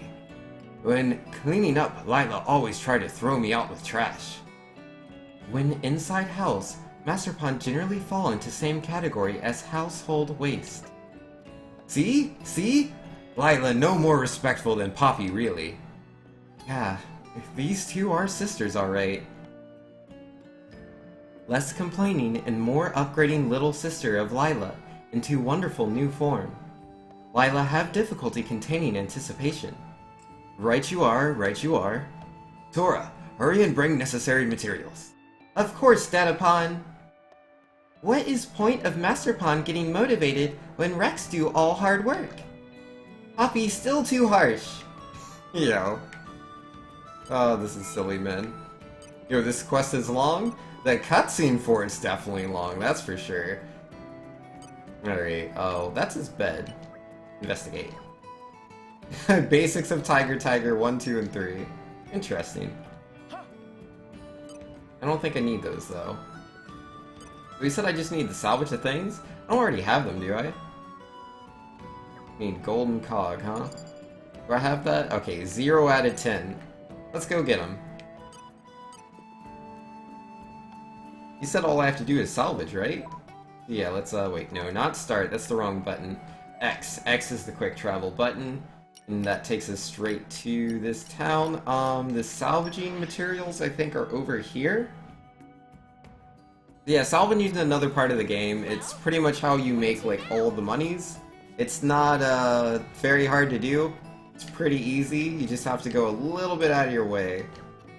Alright, so, I have a bunch of golden cylinders. I don't know... I mean, it's got gold in the name. I have 8 normal cylinders. Alright, yeah, actually, I'll just go with this and see what I can find. But yeah, you normally do the salvaging thing. It allows you to get items, and then you can sell those items back to the town for quite a bit of money. There's rare items and common items you can get from salvaging.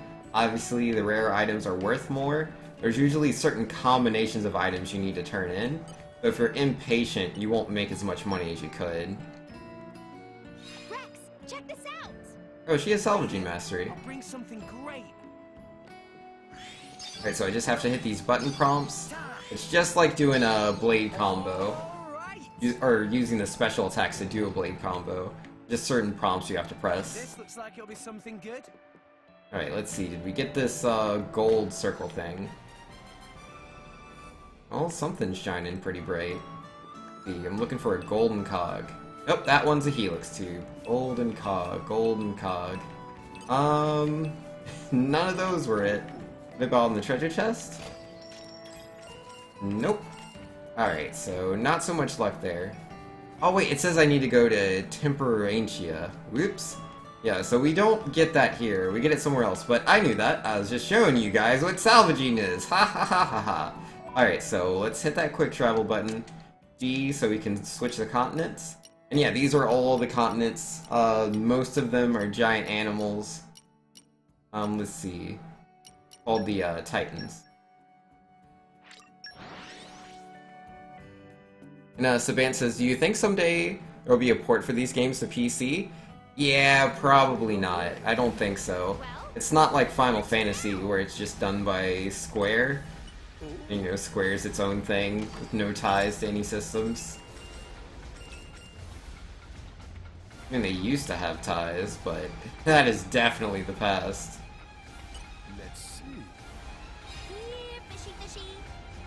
And let's see. Doomsday says the day they port this to PC is the day Nintendo goes the way of Sega.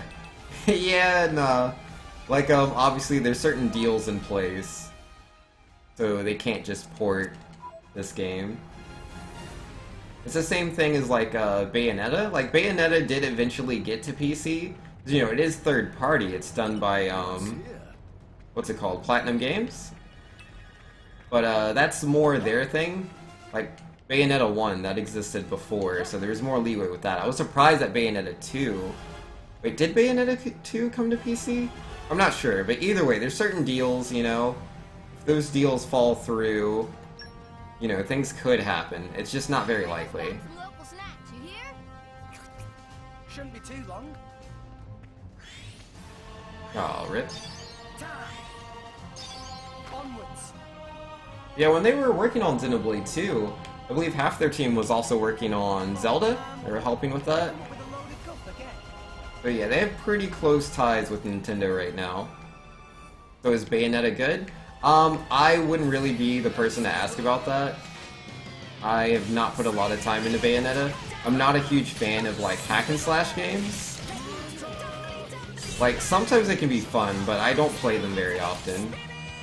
It's something I play very, very rarely, and Bayonetta is a hack and slash, just like Devil May Cry. If you like Devil May Cry, you'll probably like Bayonetta. But yeah, it's not my kind of game. Right, so for the savvy viewers that have been paying attention, you clearly see that I'm at a level 2 for the blade combo. We're tier 2 for the blade combo right now. Get one more water special at tier 3, we'll complete the combo. Not sure if I can get that though before this guy dies, we'll see. Yeah, there it is. Alright, I'll skip my art and go right into the special.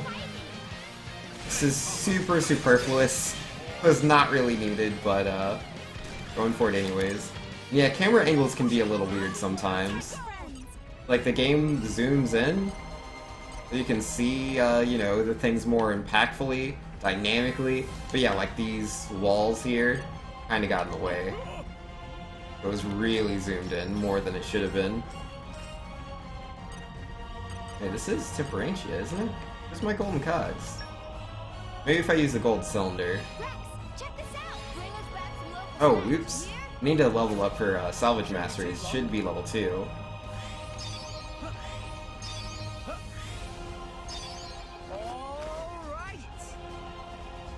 You're wondering whether to wishlist it or not? Yeah, it's all good, man. I don't know, have you played any hack and slash games before 10th Doctor? Oh, yep, there we go. We got a golden cog. Feels good, man. Yeah, we're at 2 out of 10.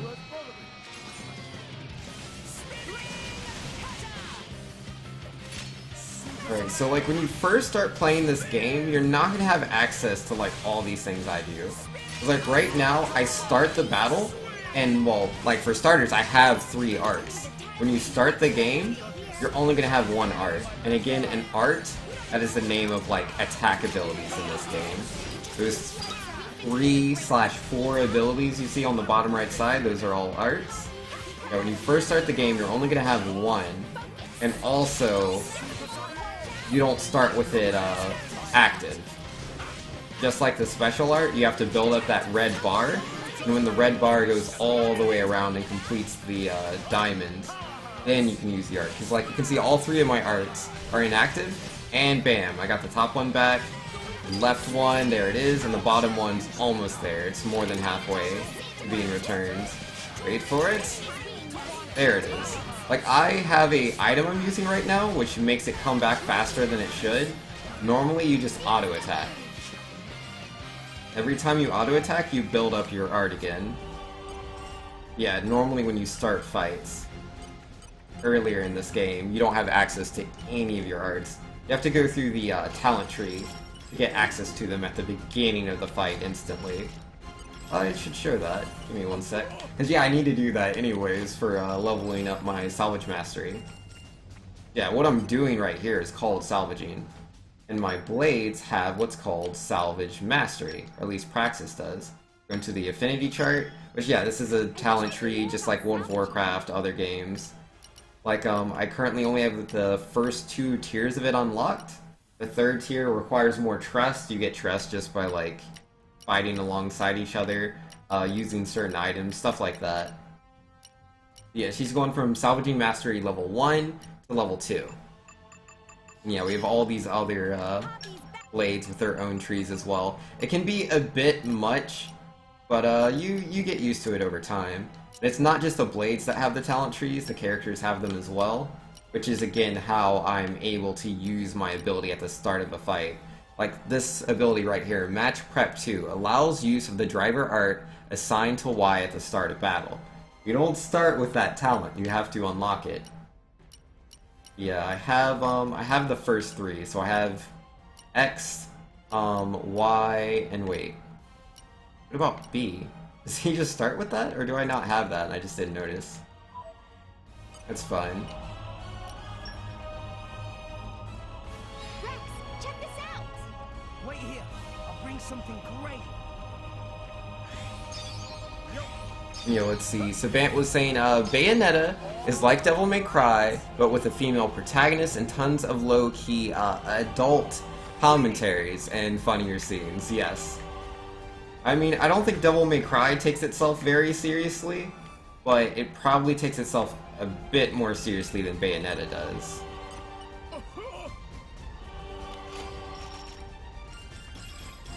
Yo, 7 out of 10, we're doing pretty good right now.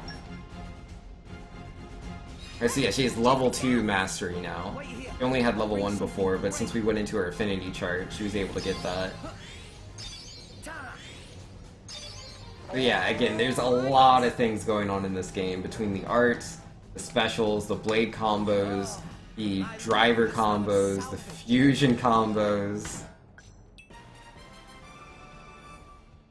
And yeah, all those talent trees, the pouch items you can use, and the fact that you use multiple blades in a fight. Like, for example, you don't start with all of your arts at the start of a fight early game. So what you can do, if like you're trying to use a lot of arts to build up your special, what you can do instead is as soon as you have access to your other blades, just go ahead and switch to them, and then BAM! You have, oh, hold on, I'm knocked down.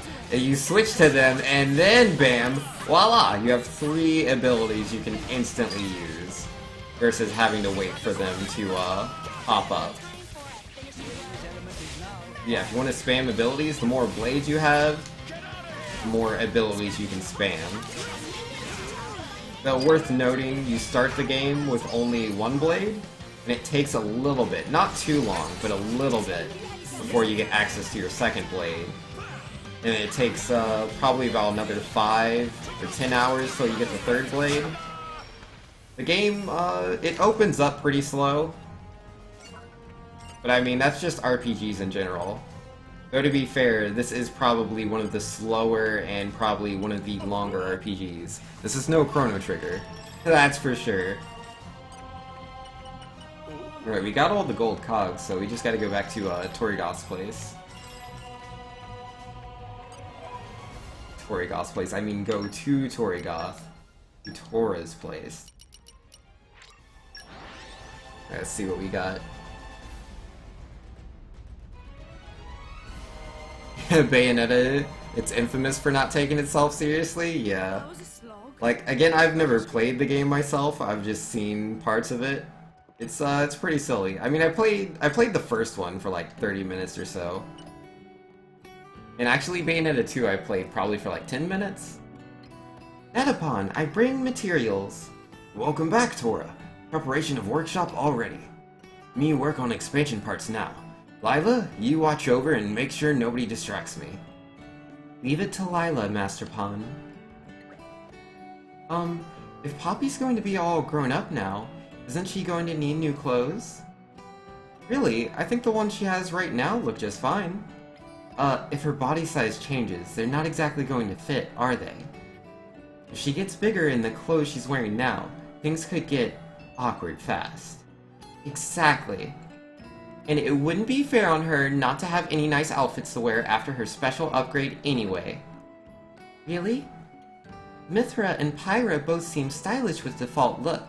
Poppy is Blade too, not really bothered about clothing. We can't have that. Absolutely not.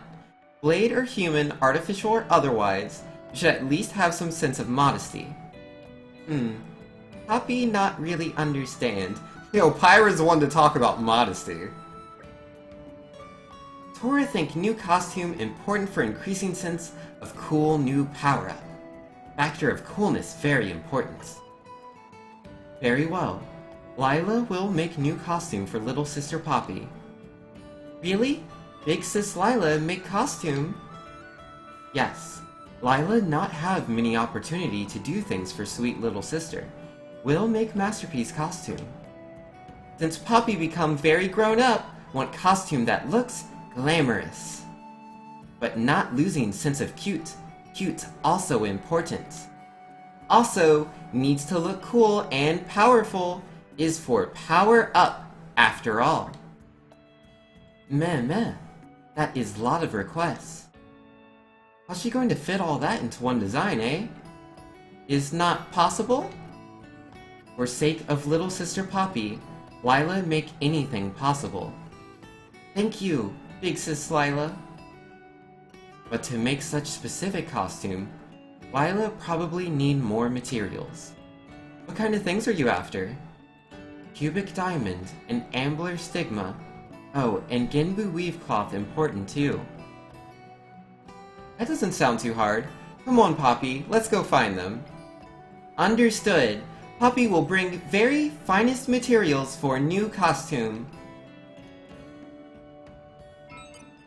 Ayy. We're on part 2 of Powering Up Poppy. Alright, so wait, what do we got? Do we have any of those things? We have 5 out of 12 of Ambler Stigma, but we still need a lot more of that.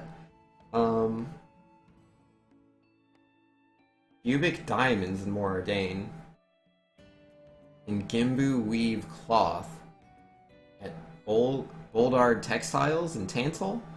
We'll do it one at a time, I guess. Go to more Ardain. Cubic Diamonds. Am I supposed to get that? Do I salvage it, or...?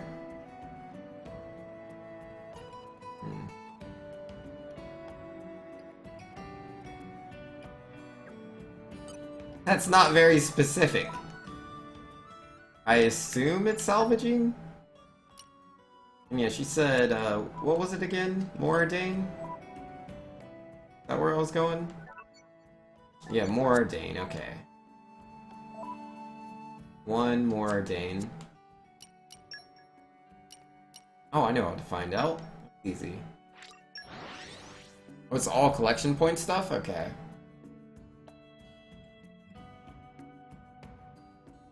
And yo, Mitofen saying, thank you for the info. Looking forward to tuning into the future. Yo, happy to help, man. I'm always down to answer questions about video games. It's a lot of fun. I enjoy doing so. Alright, cubic diamonds. Where am I gonna find these things? Let's see, collection points. Turn those on. Let's see, location, collection points. Ah, there's a lot of those. Well, there's some just north of me. Northeast. Oh, it's specific collection points? How am I supposed to know which points they are? She didn't say that. She just said, more Ardain. Is there a way to know? Oh, there's gluttonous sand. It's like a diamond thing, right? So I need mineralogy, yes? Do I have any blades with mineralogy? One way to find out. Let's see. Lockpicking, there's mineralogy. She's already equipped. Anybody else?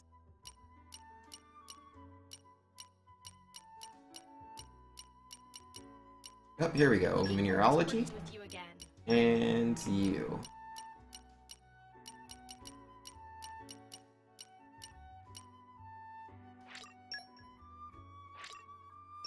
Blade cannot be disengaged. Oh yeah, that's how that works. Alright, what about you? Surely you have someone with mineralogy as well, right? Agate and Brigid? Yes, this is true. Alright. Nope! Nia doesn't have anybody. Your good old Brigid. I'll take that back. My best to prove my worth. The mineralogy. And nope! That's all for her. Alright, what about you, old buddy? Old pal, what do you got?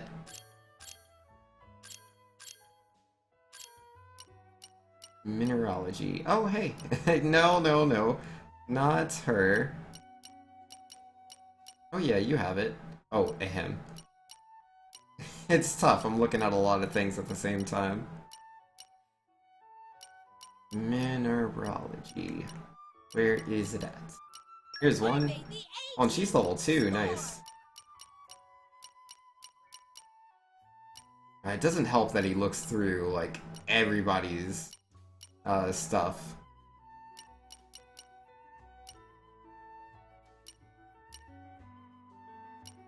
Yo, still using Zeke? Yeah, what do you have against Zeke, man? Don't be a hater. A lot of salvaging. Oh, this is just everybody else's stuff. Oh wait, no, there's a couple for me. Nah, I think that's it. Alright, we got as much mineralogy as we could. Even the darkest night. What am I doing? Looking for collection points. Specifically, mineralogy points, but I don't know where those are. And this isn't it. I'll take whatever it is, though. No cubic diamonds.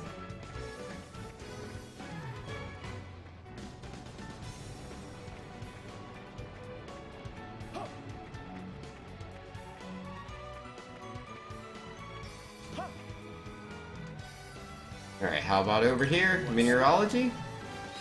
And nope, forestry. Like, I don't really know how to tell what's what these collection points mean. I mean, obviously, once I've checked it, then I know, but until then, I don't. I think the optimal way to go about this is to go to a quick travel point, check the places next to it, and just work with whatever that is. If I can find a good point, then I can continually respawn it and get what I'm looking for. That's not what I want.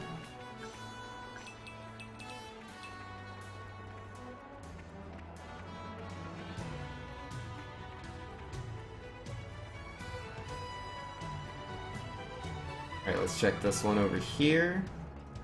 Come on, mineralogy. What's here? Nope! Oh man. Not too lucky over here, huh? Oh, there's a treasure chest down here. Let's see what that is. I doubt it's anything good. This is a very old area. Alright, where else can we go? Up here? Let's do that. Would Vex look using Pandoria? I mean, he could use Pandoria, I guess, but Pandoria is Zeke's partner, man. It was weird enough seeing Rex with Brigid.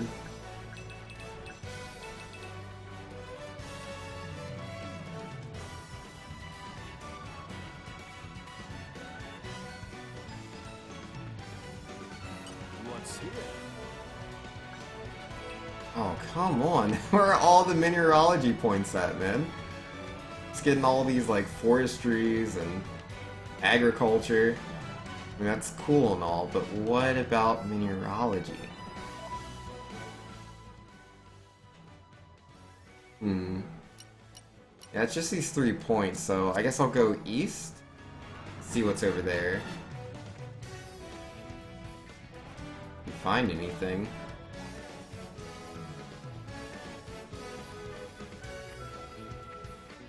Why don't I use Rex again? Mostly because he's the main character.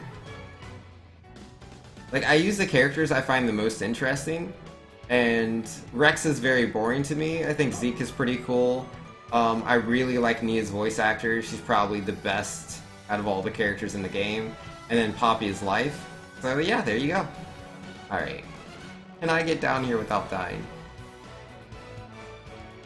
Probably not. But it's too late now. Uh-oh. Uh-oh. Blah. How do I get over here?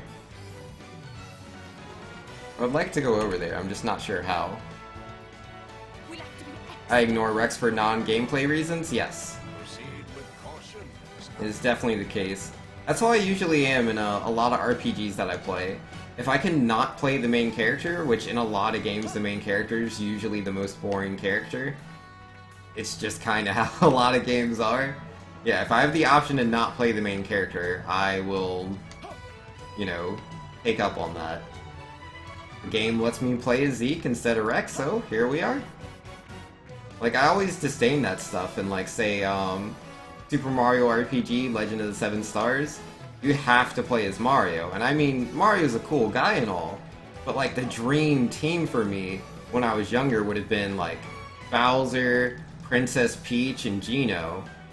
But nah, you have to have Mario, so it is what it is.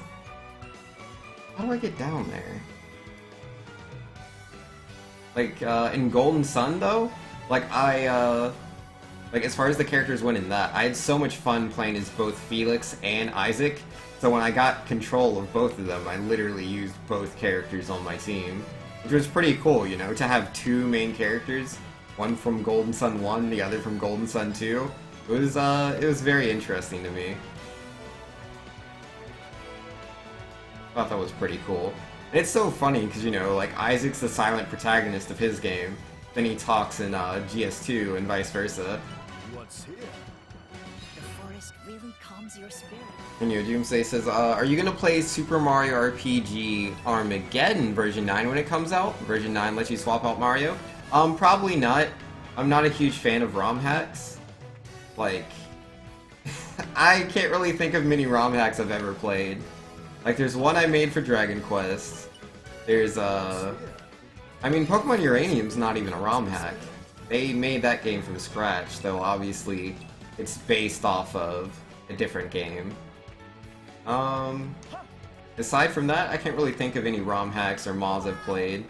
I mean, there's a mod for, like, StarCraft I've played, where it changed all the units in that game to, like, really cutesy versions of themselves. It was very funny. It was based off a YouTube series I used to watch. Pretty good. The dude's really, really popular in the StarCraft scene. Like, Blizzard, the company themselves, support him quite a bit. Oh, geesh, why are the guys here so high level?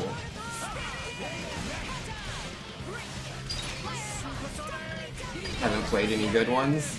I mean, that's just what it is, you know? Like, there's a lot of games out there. I generally would rather play actual games to ROM hacks. Like, if there was one ROM hack I would probably play, it would be Final Fantasy Tactics, War of the Lions, Ragnarok or something? I don't know. It has some fancy name. It's like Tactics and War of the Lions. It's like, the game's called Final Fantasy Tactics. And then there was the PSP version that came out, and that one was called Tactics War of the Lions. And so the ROM hack adds all the things that War of the Lions put in, but then on top of that, there's, everything's rebalanced, and a lot of the classes get new abilities. It's like, Final Fantasy Tactics is one of my all-time favorite games. Like, literally, like, that's, like, at the tippy top, man. But, the main problem with the game is certain classes, like Archer and Dragoon, have a lot of boring abilities. Like, for the most part, Archer has, like, Charge +1, Charge +2, Charge +3, and so forth. And the same thing with Dragoon, it's like Jump +1, Jump +2. So, like, they don't have a lot of things going for them, like, say, the Monks do, or the Black Mages, or the Summoners. They have all these different abilities with all these different effects. So what the ROM hack does is it makes classes like Dragoon and Archer more in line with the other classes. They have a lot of different abilities. ROM hack are free? I mean, it's not about the price, it's about the time. Like, I have to put forth the time to play them. And so, why play a free ROM hack when instead I could play a game that I already want to play? If I'm playing a ROM hack, that's just like who knows how many hours I'm spending on something that I don't really want to play. It's a waste of time. You always play the games you want to play. Like, I'm not saying that ROM hacks aren't meant to be played. Obviously, a lot of people like ROM hacks. But yeah, it just depends on what it is, man. It's the same as like a full-fledged game, like say Call of Duty, for example. That's an expensive game if you're buying whatever the newest one is, close to its release. But I don't want to play it. Even if I could get Call of Duty for, say, free for some reason, I still wouldn't want to play it. I'm just not interested. Not what I'm into. I can have my dream team. I mean, that does sound nice, being able to play as Geno, Bowser, and Princess Peach. But, again, you know, that's really what I wanted for Super Mario RPG, like the original game. I don't want to play a weird ROM hack that has a bunch of, like, random things in it. It doesn't appeal to me.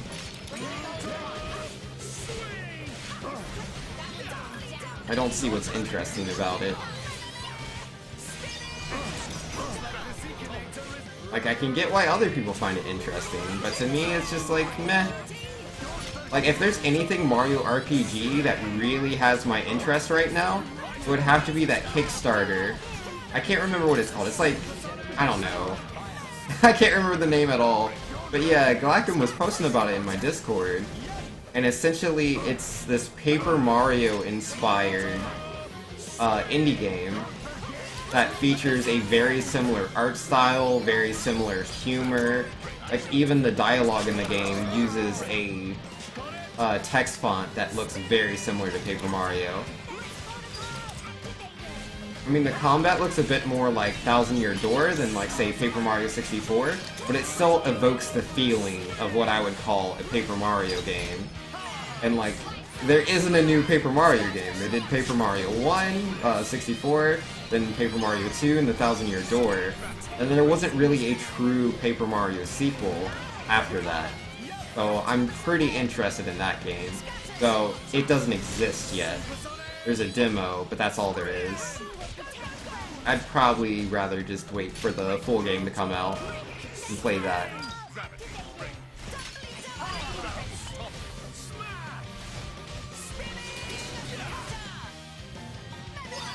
You know, Doomsday says it's rebalancing of Super Mario RPG with some additional content added in, like super bosses. Yeah, I've seen some parts of it, like of you streaming it and some YouTube videos. It doesn't really look like my kind of thing. I don't know, because like, I enjoy the combat of Super Mario RPG quite a bit. It's pretty cool. But it's not something I enjoy so much that I play just for itself. Like, for me, a huge part of what makes a game interesting is its characters and its story. And Super Mario RPG Armageddon doesn't really look like it really cares about that kind of stuff all too much. It seems like it's more about just the combat system and what you can do with it. Which, again, it's a cool combat system. But yeah, it's just a bunch of functions, I guess.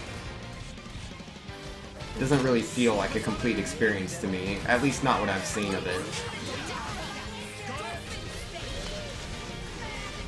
You know, Tensaku says, so Rex plus Pandoria is literally the exact same gameplay as Zeke plus Pandoria? Why would it be different? Oh yeah, that's right. Characters actually do have different abilities with the same weapons. I forgot about that. I guess that's not always the case.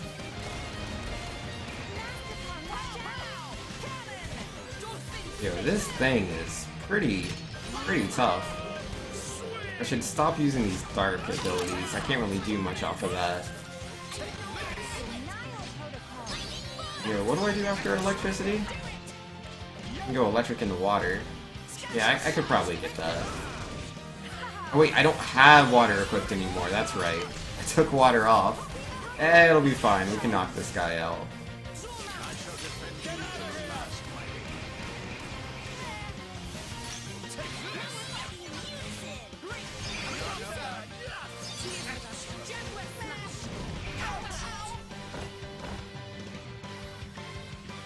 Yo, would you let it go? You have no HP. There it is. Oh man, that thing took a while.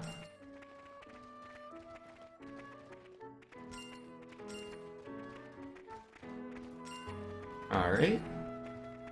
Now, do we have any mineralogy points? That's the whole reason I came down here. That one? It's glowing.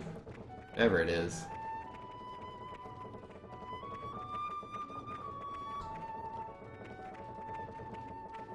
What's here? Leave it to me. Nope. I know more than I let on.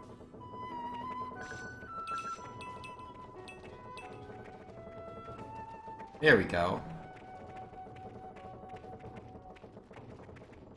And then, what else was I doing? Doing something. Oh yeah, meteorology. Oh, and I also wanted to see if there's a quick travel point in this area. Though I have yet to stumble across one, right? Did I? Oh, I did. Okay, that's cool. Right, mineralogy, please. Nope, forestry. Oh man, I am not very lucky.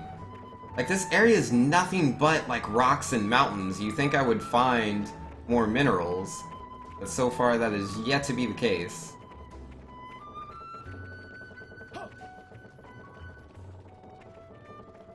Yo, you missed a death? Yeah, we, might have died to one of the enemies because I wasn't paying super attention. These things happen, man. It's all good.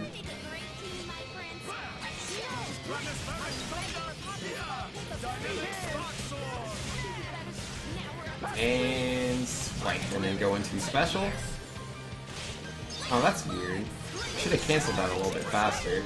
You know, this guy has no HP. Like, it's so interesting in this game. Like, you'll fight enemies that are, like, say, both the same level, like 61, in this specific example. Like, they're level 61, right? That's higher level than Zeke is. By one level, I think? Yeah, I'm 60 or I'm 59, one of those. Oh, we find a mineralogy point! Finally! Alright, the question is, do we get what we're looking for? No, we do not. No cubic diamonds. Alright, shed one tear. One tear for the motherland. Alright. Yeah, let's quick travel here again and see if we can, have better luck. What would it take to get Mineralogy 3? Oh yeah, the point I was trying to make. Like, we'll have enemies that are level 61. Sometimes, like, their health bars, like, they take so long to go through. Like, they have so much HP. Then you'll fight something that's, like, the same level, and you'll just go through it instantly. It effectively has no health. It's weird how the game arbitrarily decides that for certain enemies. I mean, sometimes it makes sense, like, something will be, like, really big, and it's like, well, obviously, this creature has a lot of vitality. And then you'll go against something like really small, and it'll use the same attacks, and they'll be like, why is this thing just as tanky? There's no way this thing is as powerful as the other monster I just fought. But that's this game, man.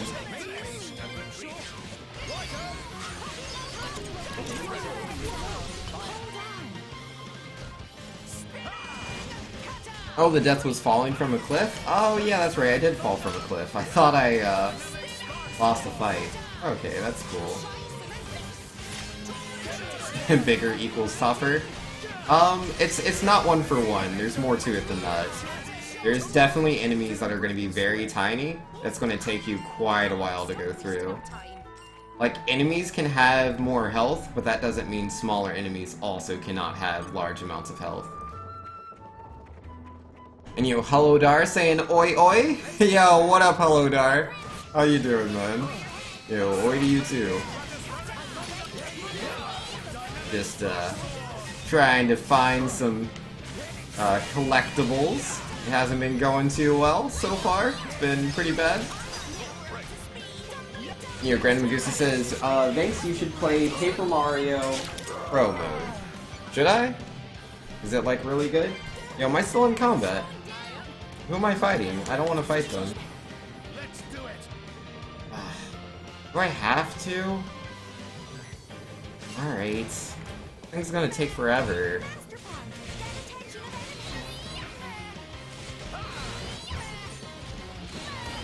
Yeah, no, I don't think I want to play that pro mode or whatever. Like, from what I saw, it looked like you had to go through the world a lot. I don't want to do any of that. Not really what I look for in Paper Mario. Yeah, I definitely want to play that indie game, though, as soon as that comes out. I need to look up the name for that. What was that called? Let's see, it should be in my Discord. I can posted it not too long ago. Doop-a-doop-a-doop-a-doop-a-doo. You guys talk too much. Where is it at? Wait, do I have ice? Yeah, I have ice equipped. Oh wait, no, I'm not sure. Wait, no, I think Nia's good. Alright, there it is. What is it called? It's called Bug Fables. That's the name of the game, Bug Fables. That game looks really, really cool.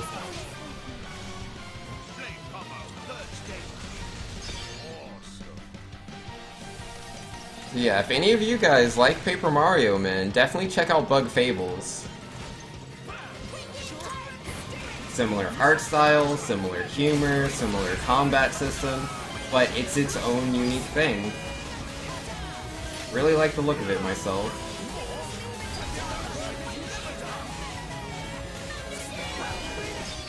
Level 3 special, let's go. When did we aggro that guy? I just want this one mineral point, and I'm fighting 4 enemies to get to this one thing. Oh, this is a chore. This is probably one of the things I dislike about the game. Is like anytime... I mean, to be fair, most of this stuff is optional. It's usually optional for like certain affinity charts, talent trees for the blades, or certain side quests. Most of the time it's optional, but to travel around and gather things from these collection points is really boring. It's just a lot of doing the same thing over and over again. Are we good, guys? And yo! Tommy with the subscription. The Twitch Prime subscription. Yo, Tommy, thanks for the sub, man. Really appreciate it, dude. I know quite a bit. In my experience, this is what I'm good at. You know, I did not see the sub because I can't hear my sound effects while I play Xenoblade, unfortunately. One day, man, yeah, with the support like I'm getting from Tommy, man, I'll be able to afford a better capture device, so I don't have to put a delay, and then I can just play the sounds through my own computer, and then I'll be able to hear everything naturally. And again, I didn't get what I was looking for, but yo, thank you so much. Like, anyone that subscribes, donates bits, just straight PayPal donations, like, all of that goes towards improving the stream, like buying better microphone. My microphone's mute button's broken off. It's actually fallen inside of the microphone. I can't get it out. There's what else? Yeah, just buying games for the stream, like certain games people want to see me playing. Upgrading my computer. My computer's pretty good right now, which is what most of the donations I've ever had has gone towards, is upgrading this computer. And it's pretty good. I like my computer quite a bit. This will be good. You know, Doomsday says, if you used OBS Studio, you'd be able to hear it. I don't think that's how it works. But yeah, the capture device I use is a much older version of Elgato. And so, like, there's about a 2 to 3 second delay of sound. And so I just listen to the game directly, and by listening to the game directly, I can hear it in real time. But if I were to play the sound through my computer, so in which if I did it that way, I would be able to hear all my notifications and the game at the same time. But again, I, myself, and all of you guys, as you're watching the game, the way it's captured, the video and audio just wouldn't match up. I mean, I could, like, make some slight adjustments so that would work for you guys, but I, myself, would still not be able to see the game and hear the audio correctly. It'd be a little funky. Actually, now that I think about it, yeah, if I change the system's audio delay... Oh man, that's... actually, that could be done. That could be done. It's just gonna be a little tricky. No, I don't wanna fight you, you stupid helicopter wannabe weird little baby Titan plane. Leave me alone. I don't want to fight you, I just want to get these stupid crystals, man. Leave me alone. A bryonic mill tier? Yeah, whatever that is, man. Alright, here's where all the crystals are. Here we go. Nope. Agriculture. Come on, man.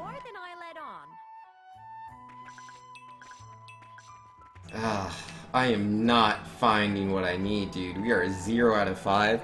How long have we been at this? Have we been at this for like 30, 45 minutes? I found 0, dude. This is pretty awful. I mean, theoretically, they could be anywhere, man. Yeah, let's try over here, and let's go to the left side. Maybe I can find some mineralogy collection points over here. You know, Tommy says, can you do that with OBS Studio? You've been trying to hear GameCube games while recording streaming, and you use OBS Studio, GV-USB 2 cable, and wanted to hear notifications plus game plus chat all at once. Yeah, I'm not sure about OBS Studio. I don't use Studio myself, I use Classic, but I assume it would have the same functionality. I know in OBS Classic, what you could do is you can, like, you can use the capture device, you can right-click it and choose, like, play audio through the computer, and then, after you do that, like, you'd be hearing it, but it would be at a delay, so, yeah, no, you can, nope, it's impossible. I don't think there's a really good way to go about it, to be able to hear it, and, play the game at the same time. Like, I know there's people that have found the solution to this, besides just buying the better capture devices, but nah. I don't know how I could do it. Because, I mean, I can definitely set it so that I hear the game, where it's the 2 seconds off through the computer, and then adjust my notifications and my own voice so it all plays at the same time. And then if I were to listen to that, like, I would have to use, like, OBS to play, and my inputs versus how it looks, yeah, no, it would definitely be off. It'd be all off. Yo, Hello Dar says, we've been at this for 30 minutes. Yo, Rip, why don't you just get the better capture device? I will probably do that, you know? It's not really something I've thought about too much. Because, like, as far as, like, priorities go, like, I think the first thing I want to do is get a better microphone. It's like, I don't think this microphone's gonna last forever. This microphone's gonna kick it any day now. I don't know which day, but it's gonna kick it. This microphone is, not in the best place. So, that's top of my priority. And, like, the microphone I want to buy, plus the sound device I need to, like, make it work properly is a little on the expensive side. So we'll definitely get there. 'Cause yeah, we have, like, I definitely get a lot of support. Like, I mean, I'm a smaller stream. I'm definitely a small stream, but the level of support I get from my viewers is pretty high, and I'm super appreciative of that. So yeah, I definitely plan on getting a better microphone, then we're gonna get a better capture device, and then yeah, there's a few games that people want me to play. And so I'll probably just, like, do a poll asking my subscribers what they want me to see, or want to see me play. Let's see. In my experience, This is what I'm good at. Yo, Tin's Doctor, if you have any idea how to get this thing, please help me. Like, this is awful.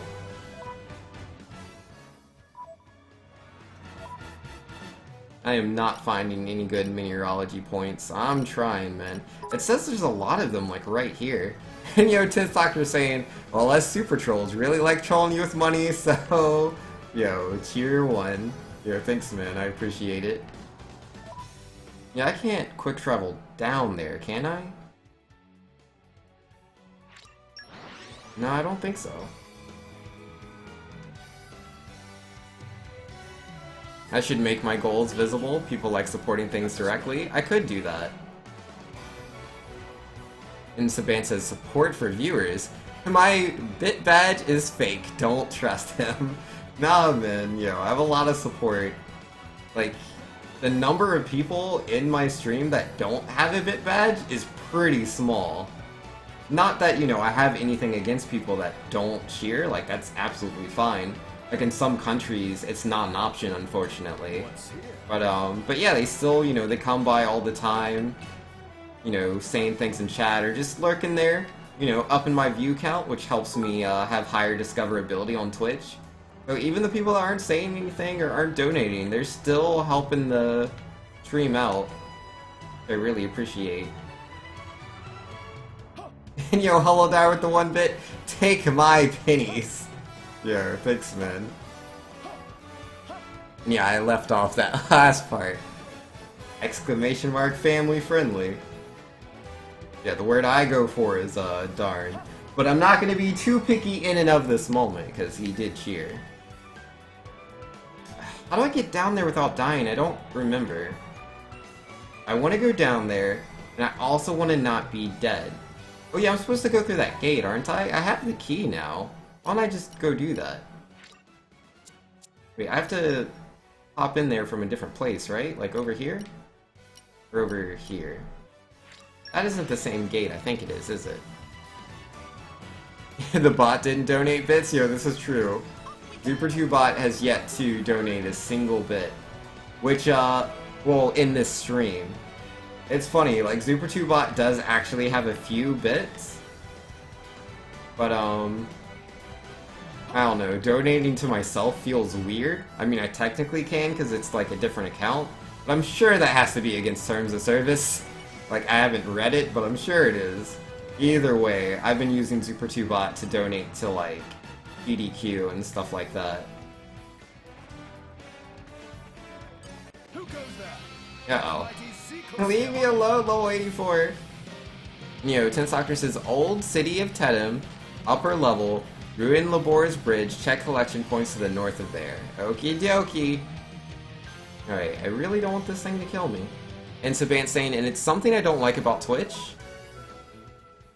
Why, US can watch ads for bits, but Europe can't? Yeah, it's a real shame, man. It really is. Pretty lame. Like, I know it has to do about, you know, because, like, they get money for the ads that people are watching, which is why they give us the bits, which are a form of currency as well. So they have to get those deals going. And I just don't know what the holdup is for, the ads in other countries. But, what was I trying to do yet? Empire More Dane. Where do you say to go? The Old City of Tedham? What was that? Like, I don't know what that is. Old Industrial? It'll pop up in one of these things. Old Plumbing Entrance. Maybe not. Yeah, he said Old City of Tedham, which is the upper level? Oh, he said upper level. Ruin Laborer's Bridge? Oh, I guess I don't have that. Where's the Ruin Laborer's Bridge? Oh, is that the Medora Bridge? Or no, that can't be. It can't be that. Gotta be a bridge somewhere else. I don't know where that is. Huh. Well, yeah, I'm sure it's somewhere. Somewhere. Upper left? Oh, okay.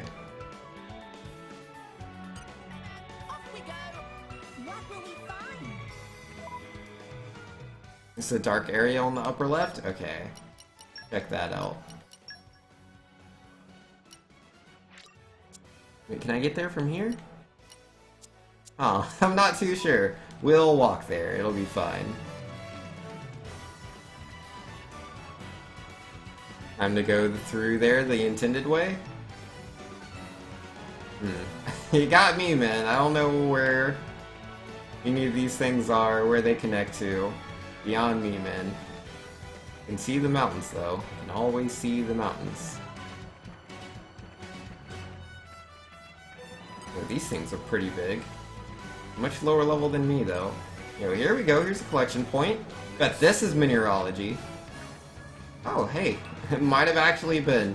We still only got Gluttonous Sand, though.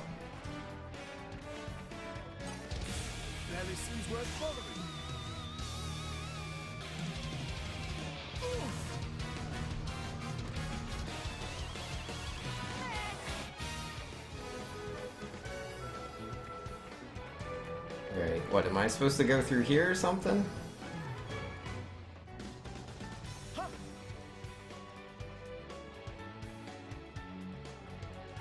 The right way?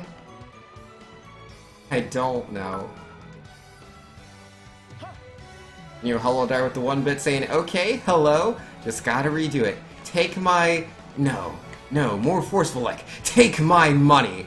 Yeah, got him that time. Yo, well said, hello there. What will I ever do now? You got me. Got him. But nah, man, thanks, I appreciate it. I really do. Yeah, this is how I got over to this high level area the first time. Just went this way. I survived that fall? Probably not.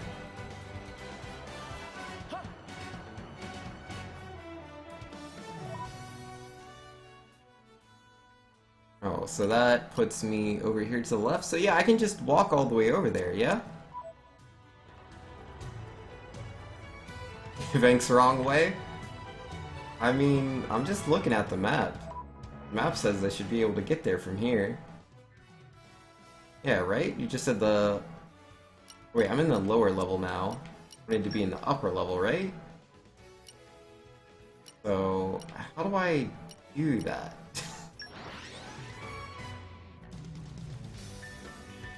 Let's go. Like, do I go in here, or do I not go in there? Can I, like, go through that door over there? Is that what I need to do? No, that's the factory, right? Did it let me through the factory?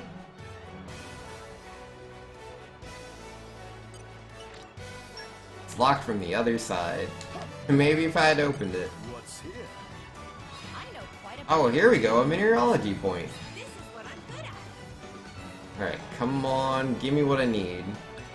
I don't see anything rare. Gosh darn it, man. To get through the factory? Gotcha.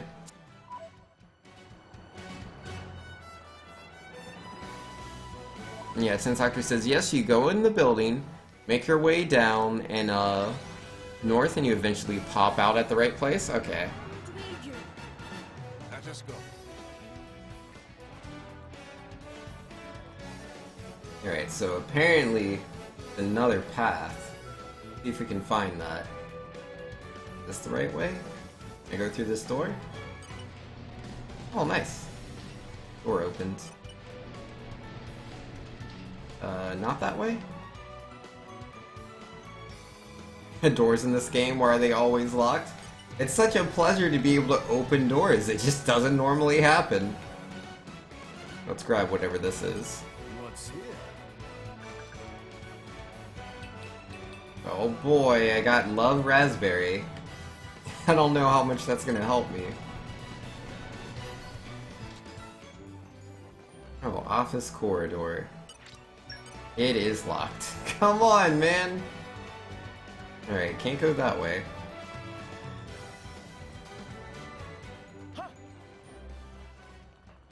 Not all of us can find unusual ways like I do.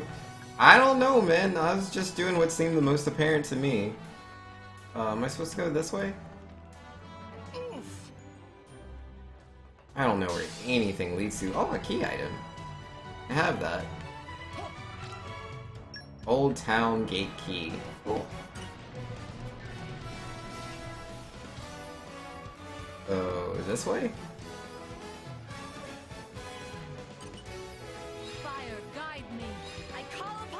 Yo, do I have any Wind Mastery equipped? Of course I don't.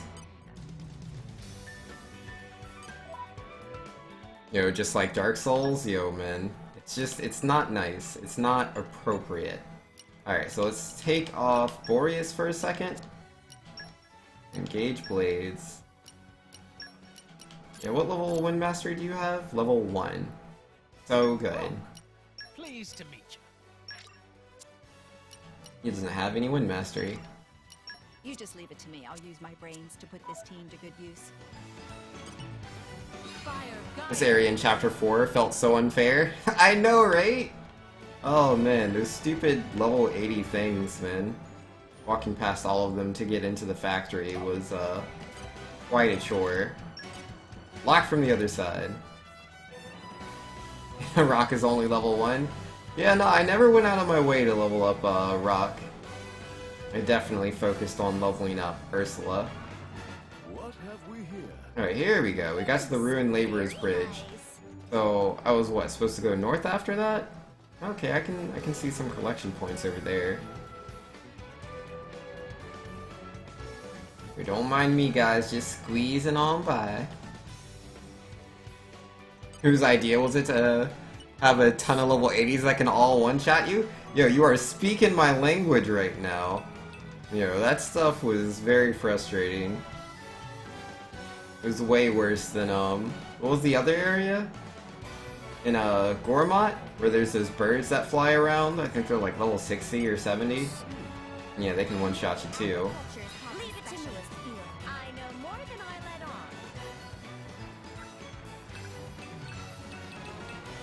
Come on, where are my cubic diamonds? Surely, this is it. Cubic diamond, let's go.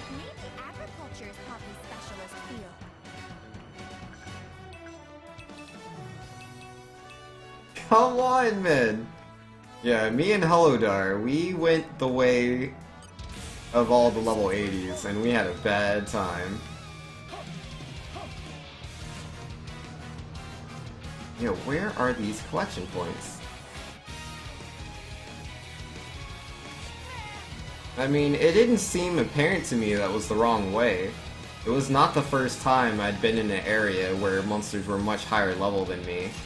It seemed normal.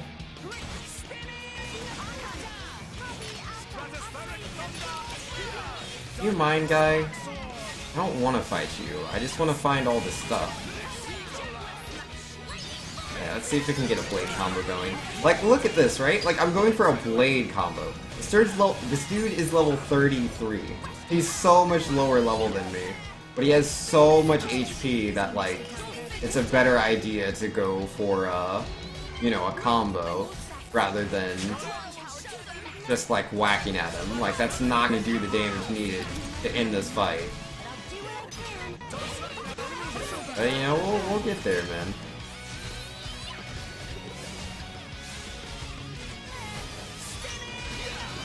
Yo, talk about artificially increasing the length of a game.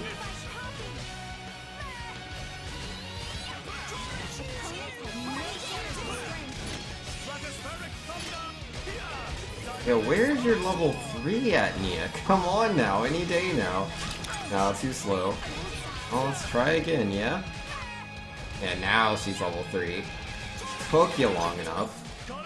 I don't know what her problem was. She normally gets level 3 pretty fast. What dropped down there? Was that an Ox Core or a Crystal Core? Or a Common Core? Whatever it's called. Common Crystal Core? Whatever. It fell down, it's gone. Alright, let's just teleport back to this spot and see what I can find. Oh, is it? Do I have to go all the way to the, like, tippy top? Is that where all the good treasure is? Yo, Saban says this music reminded you of the opening from One Piece. Yo, some of the music in this game definitely reminds me of music from other games and anime. Like, there's a really silly theme that the game uses sometimes. I think it's mostly with Zeke, and it reminds me of Final Fantasy Crystal Chronicles. Which I'm sure, like, I have to be like one of the only 2 people in the world that played that game. I liked it though. Oh no, I can't get up there, it's above me. How do I get up there?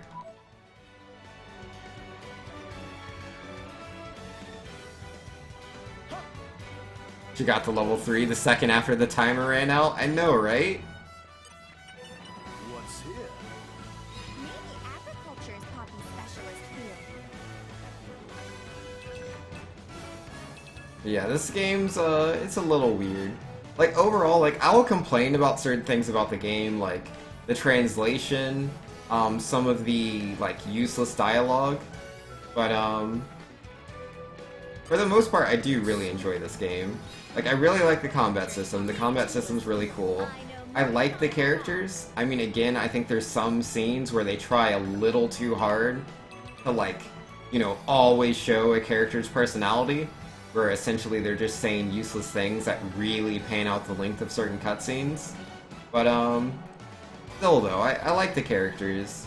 The story's definitely enjoyable. I like the setting quite a bit. The idea that we're living in a world where, you know, the continents are living beings is, cool to me. Very interesting. Yeah, I'm still not finding anything, man.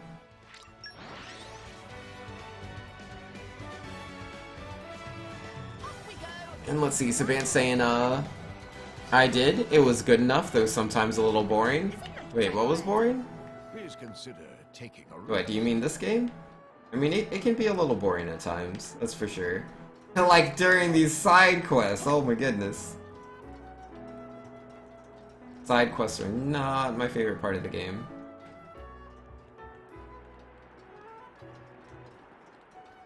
Or wait, no, you were saying that you played Final Fantasy Crystal Chronicles. That's what it was, yep. FF Crystal Chronicles. Yeah, it's a shame you didn't like it as much. Did you play it multiplayer? Or did you play it single player? If you played it single player, I can definitely understand why you found it boring. That game is absolutely built as a multiplayer game. I was playing it with 3 to 4 players most of the time I played it. So I enjoyed it quite a bit. Because, like, I really enjoyed how, like, with the Game Boy Advance SP, like, everyone has, or I guess it's just a normal Game Boy Advance, but we were all using SPs. Oh yeah, I can't switch that on the ladder. But yeah, on each screen, you had your own, like, information. Someone would have the weaknesses of enemies, someone could see where treasure was, someone could see the locations of monsters, and then, what was the fourth one? Because yeah, it's the monster weaknesses, positions, treasures, and there was a fourth one, but I can't remember what it is off the top of my head. Yeah, I really enjoyed that game. The communication that you needed to do between your allies, the fact that you could build up areas of the world, and then, like, it took a while, but, like, things would change over the years. It's pretty cool. You had no friends who wanted to play it? Yeah, that's fair. Yeah, Final Fantasy Crystal Chronicles, like, it didn't do very well. The game definitely did not do very well. Because, like, first off, it's a Final Fantasy game on the GameCube, which, you know, didn't have many Final Fantasies. They kinda moved over to PlayStation back on the PS1. And then, besides that, it required you to have a Game Boy Advance. Like, each player that played the game needed to have a Game Boy Advance. And then not only that, you had to have those Game Boy Advance GameCube adapters for the link cables. Like, not everyone had those cables, because it's like, they only worked for, like, very few games. Like, the only ones I had were, like, Final Fantasy Crystal Chronicles, Pac-Man Versus, and Animal Crossing. The only ones I can think of off the top of my head. Oh wait, and Pokemon Coliseum. So yeah, a lot of people never got to play the game because they didn't have all those things. Oh, not to mention it also took up a huge chunk of the memory card. So like, if you had like a standard memory card, it could only contain Final Fantasy Crystal Chronicles. You needed like one of those special memory cards if you wanted any other game on that card. You know, Nintendo could be expensive with the accessories. Oh, Tin Soccer says, turn around, there's a point on the roof behind you from the airflow ladder. Oh, is there? Oh, okay. Why was I killing all the wildlife? Yo, they didn't make it. They didn't make it. Let's see. We'll remember them forever, though. Why fish? Alright, so apparently, I'm not supposed to go all the way up here, but back this way. You know, you can never get into Animal Crossing. Yeah, that's fair too. Like, again, for me, I was playing that game mostly with my family. Like, I grew up with a very, like, tight-knit family, so I was playing the game, my mom was playing the game, both my sisters were playing the game. So, you know, it was interesting, because every time I would turn the game on, it would be different based off of the actions that my family members were making. Like, you know, I might get a letter from one of my family members. There might be some hidden pitfalls that people were hiding. I could see new things added to the, what was it called? The mausoleum? Or the library? I don't remember what it was called. But yeah, there's definitely a place where you put all the, like, dinosaur bones and stuff. Yeah, where was the cubic diamond? Yeah, there's a point on the roof behind you from the airflow ladder. So this is the airflow ladder on the roof behind you. So you mean this one over here? And yeah, I had a bit of a race with my sister Gypsy to see who could get the gold statue first. And so, you know, I'm like out there getting all the fruit in the game. All the foreign fruit, because foreign fruit was worth more. There we go. There's some cubic diamonds. Sheesh. Ugh, why are they so rare? Why is that such a specific location to get that? Wait, not plus X. No, no, no. Over here. Wait, where's the location? There it is. Now, last place layer, Nintendo only makes games you own. Nintendo selects, never the games you want. Your games become $20 and the game you want is still $40. Yeah, you must be talking about, like, DS games, because most Nintendo games I know stay at that $60 price point. Nintendo doesn't drop those prices, not normally. Pretty rare.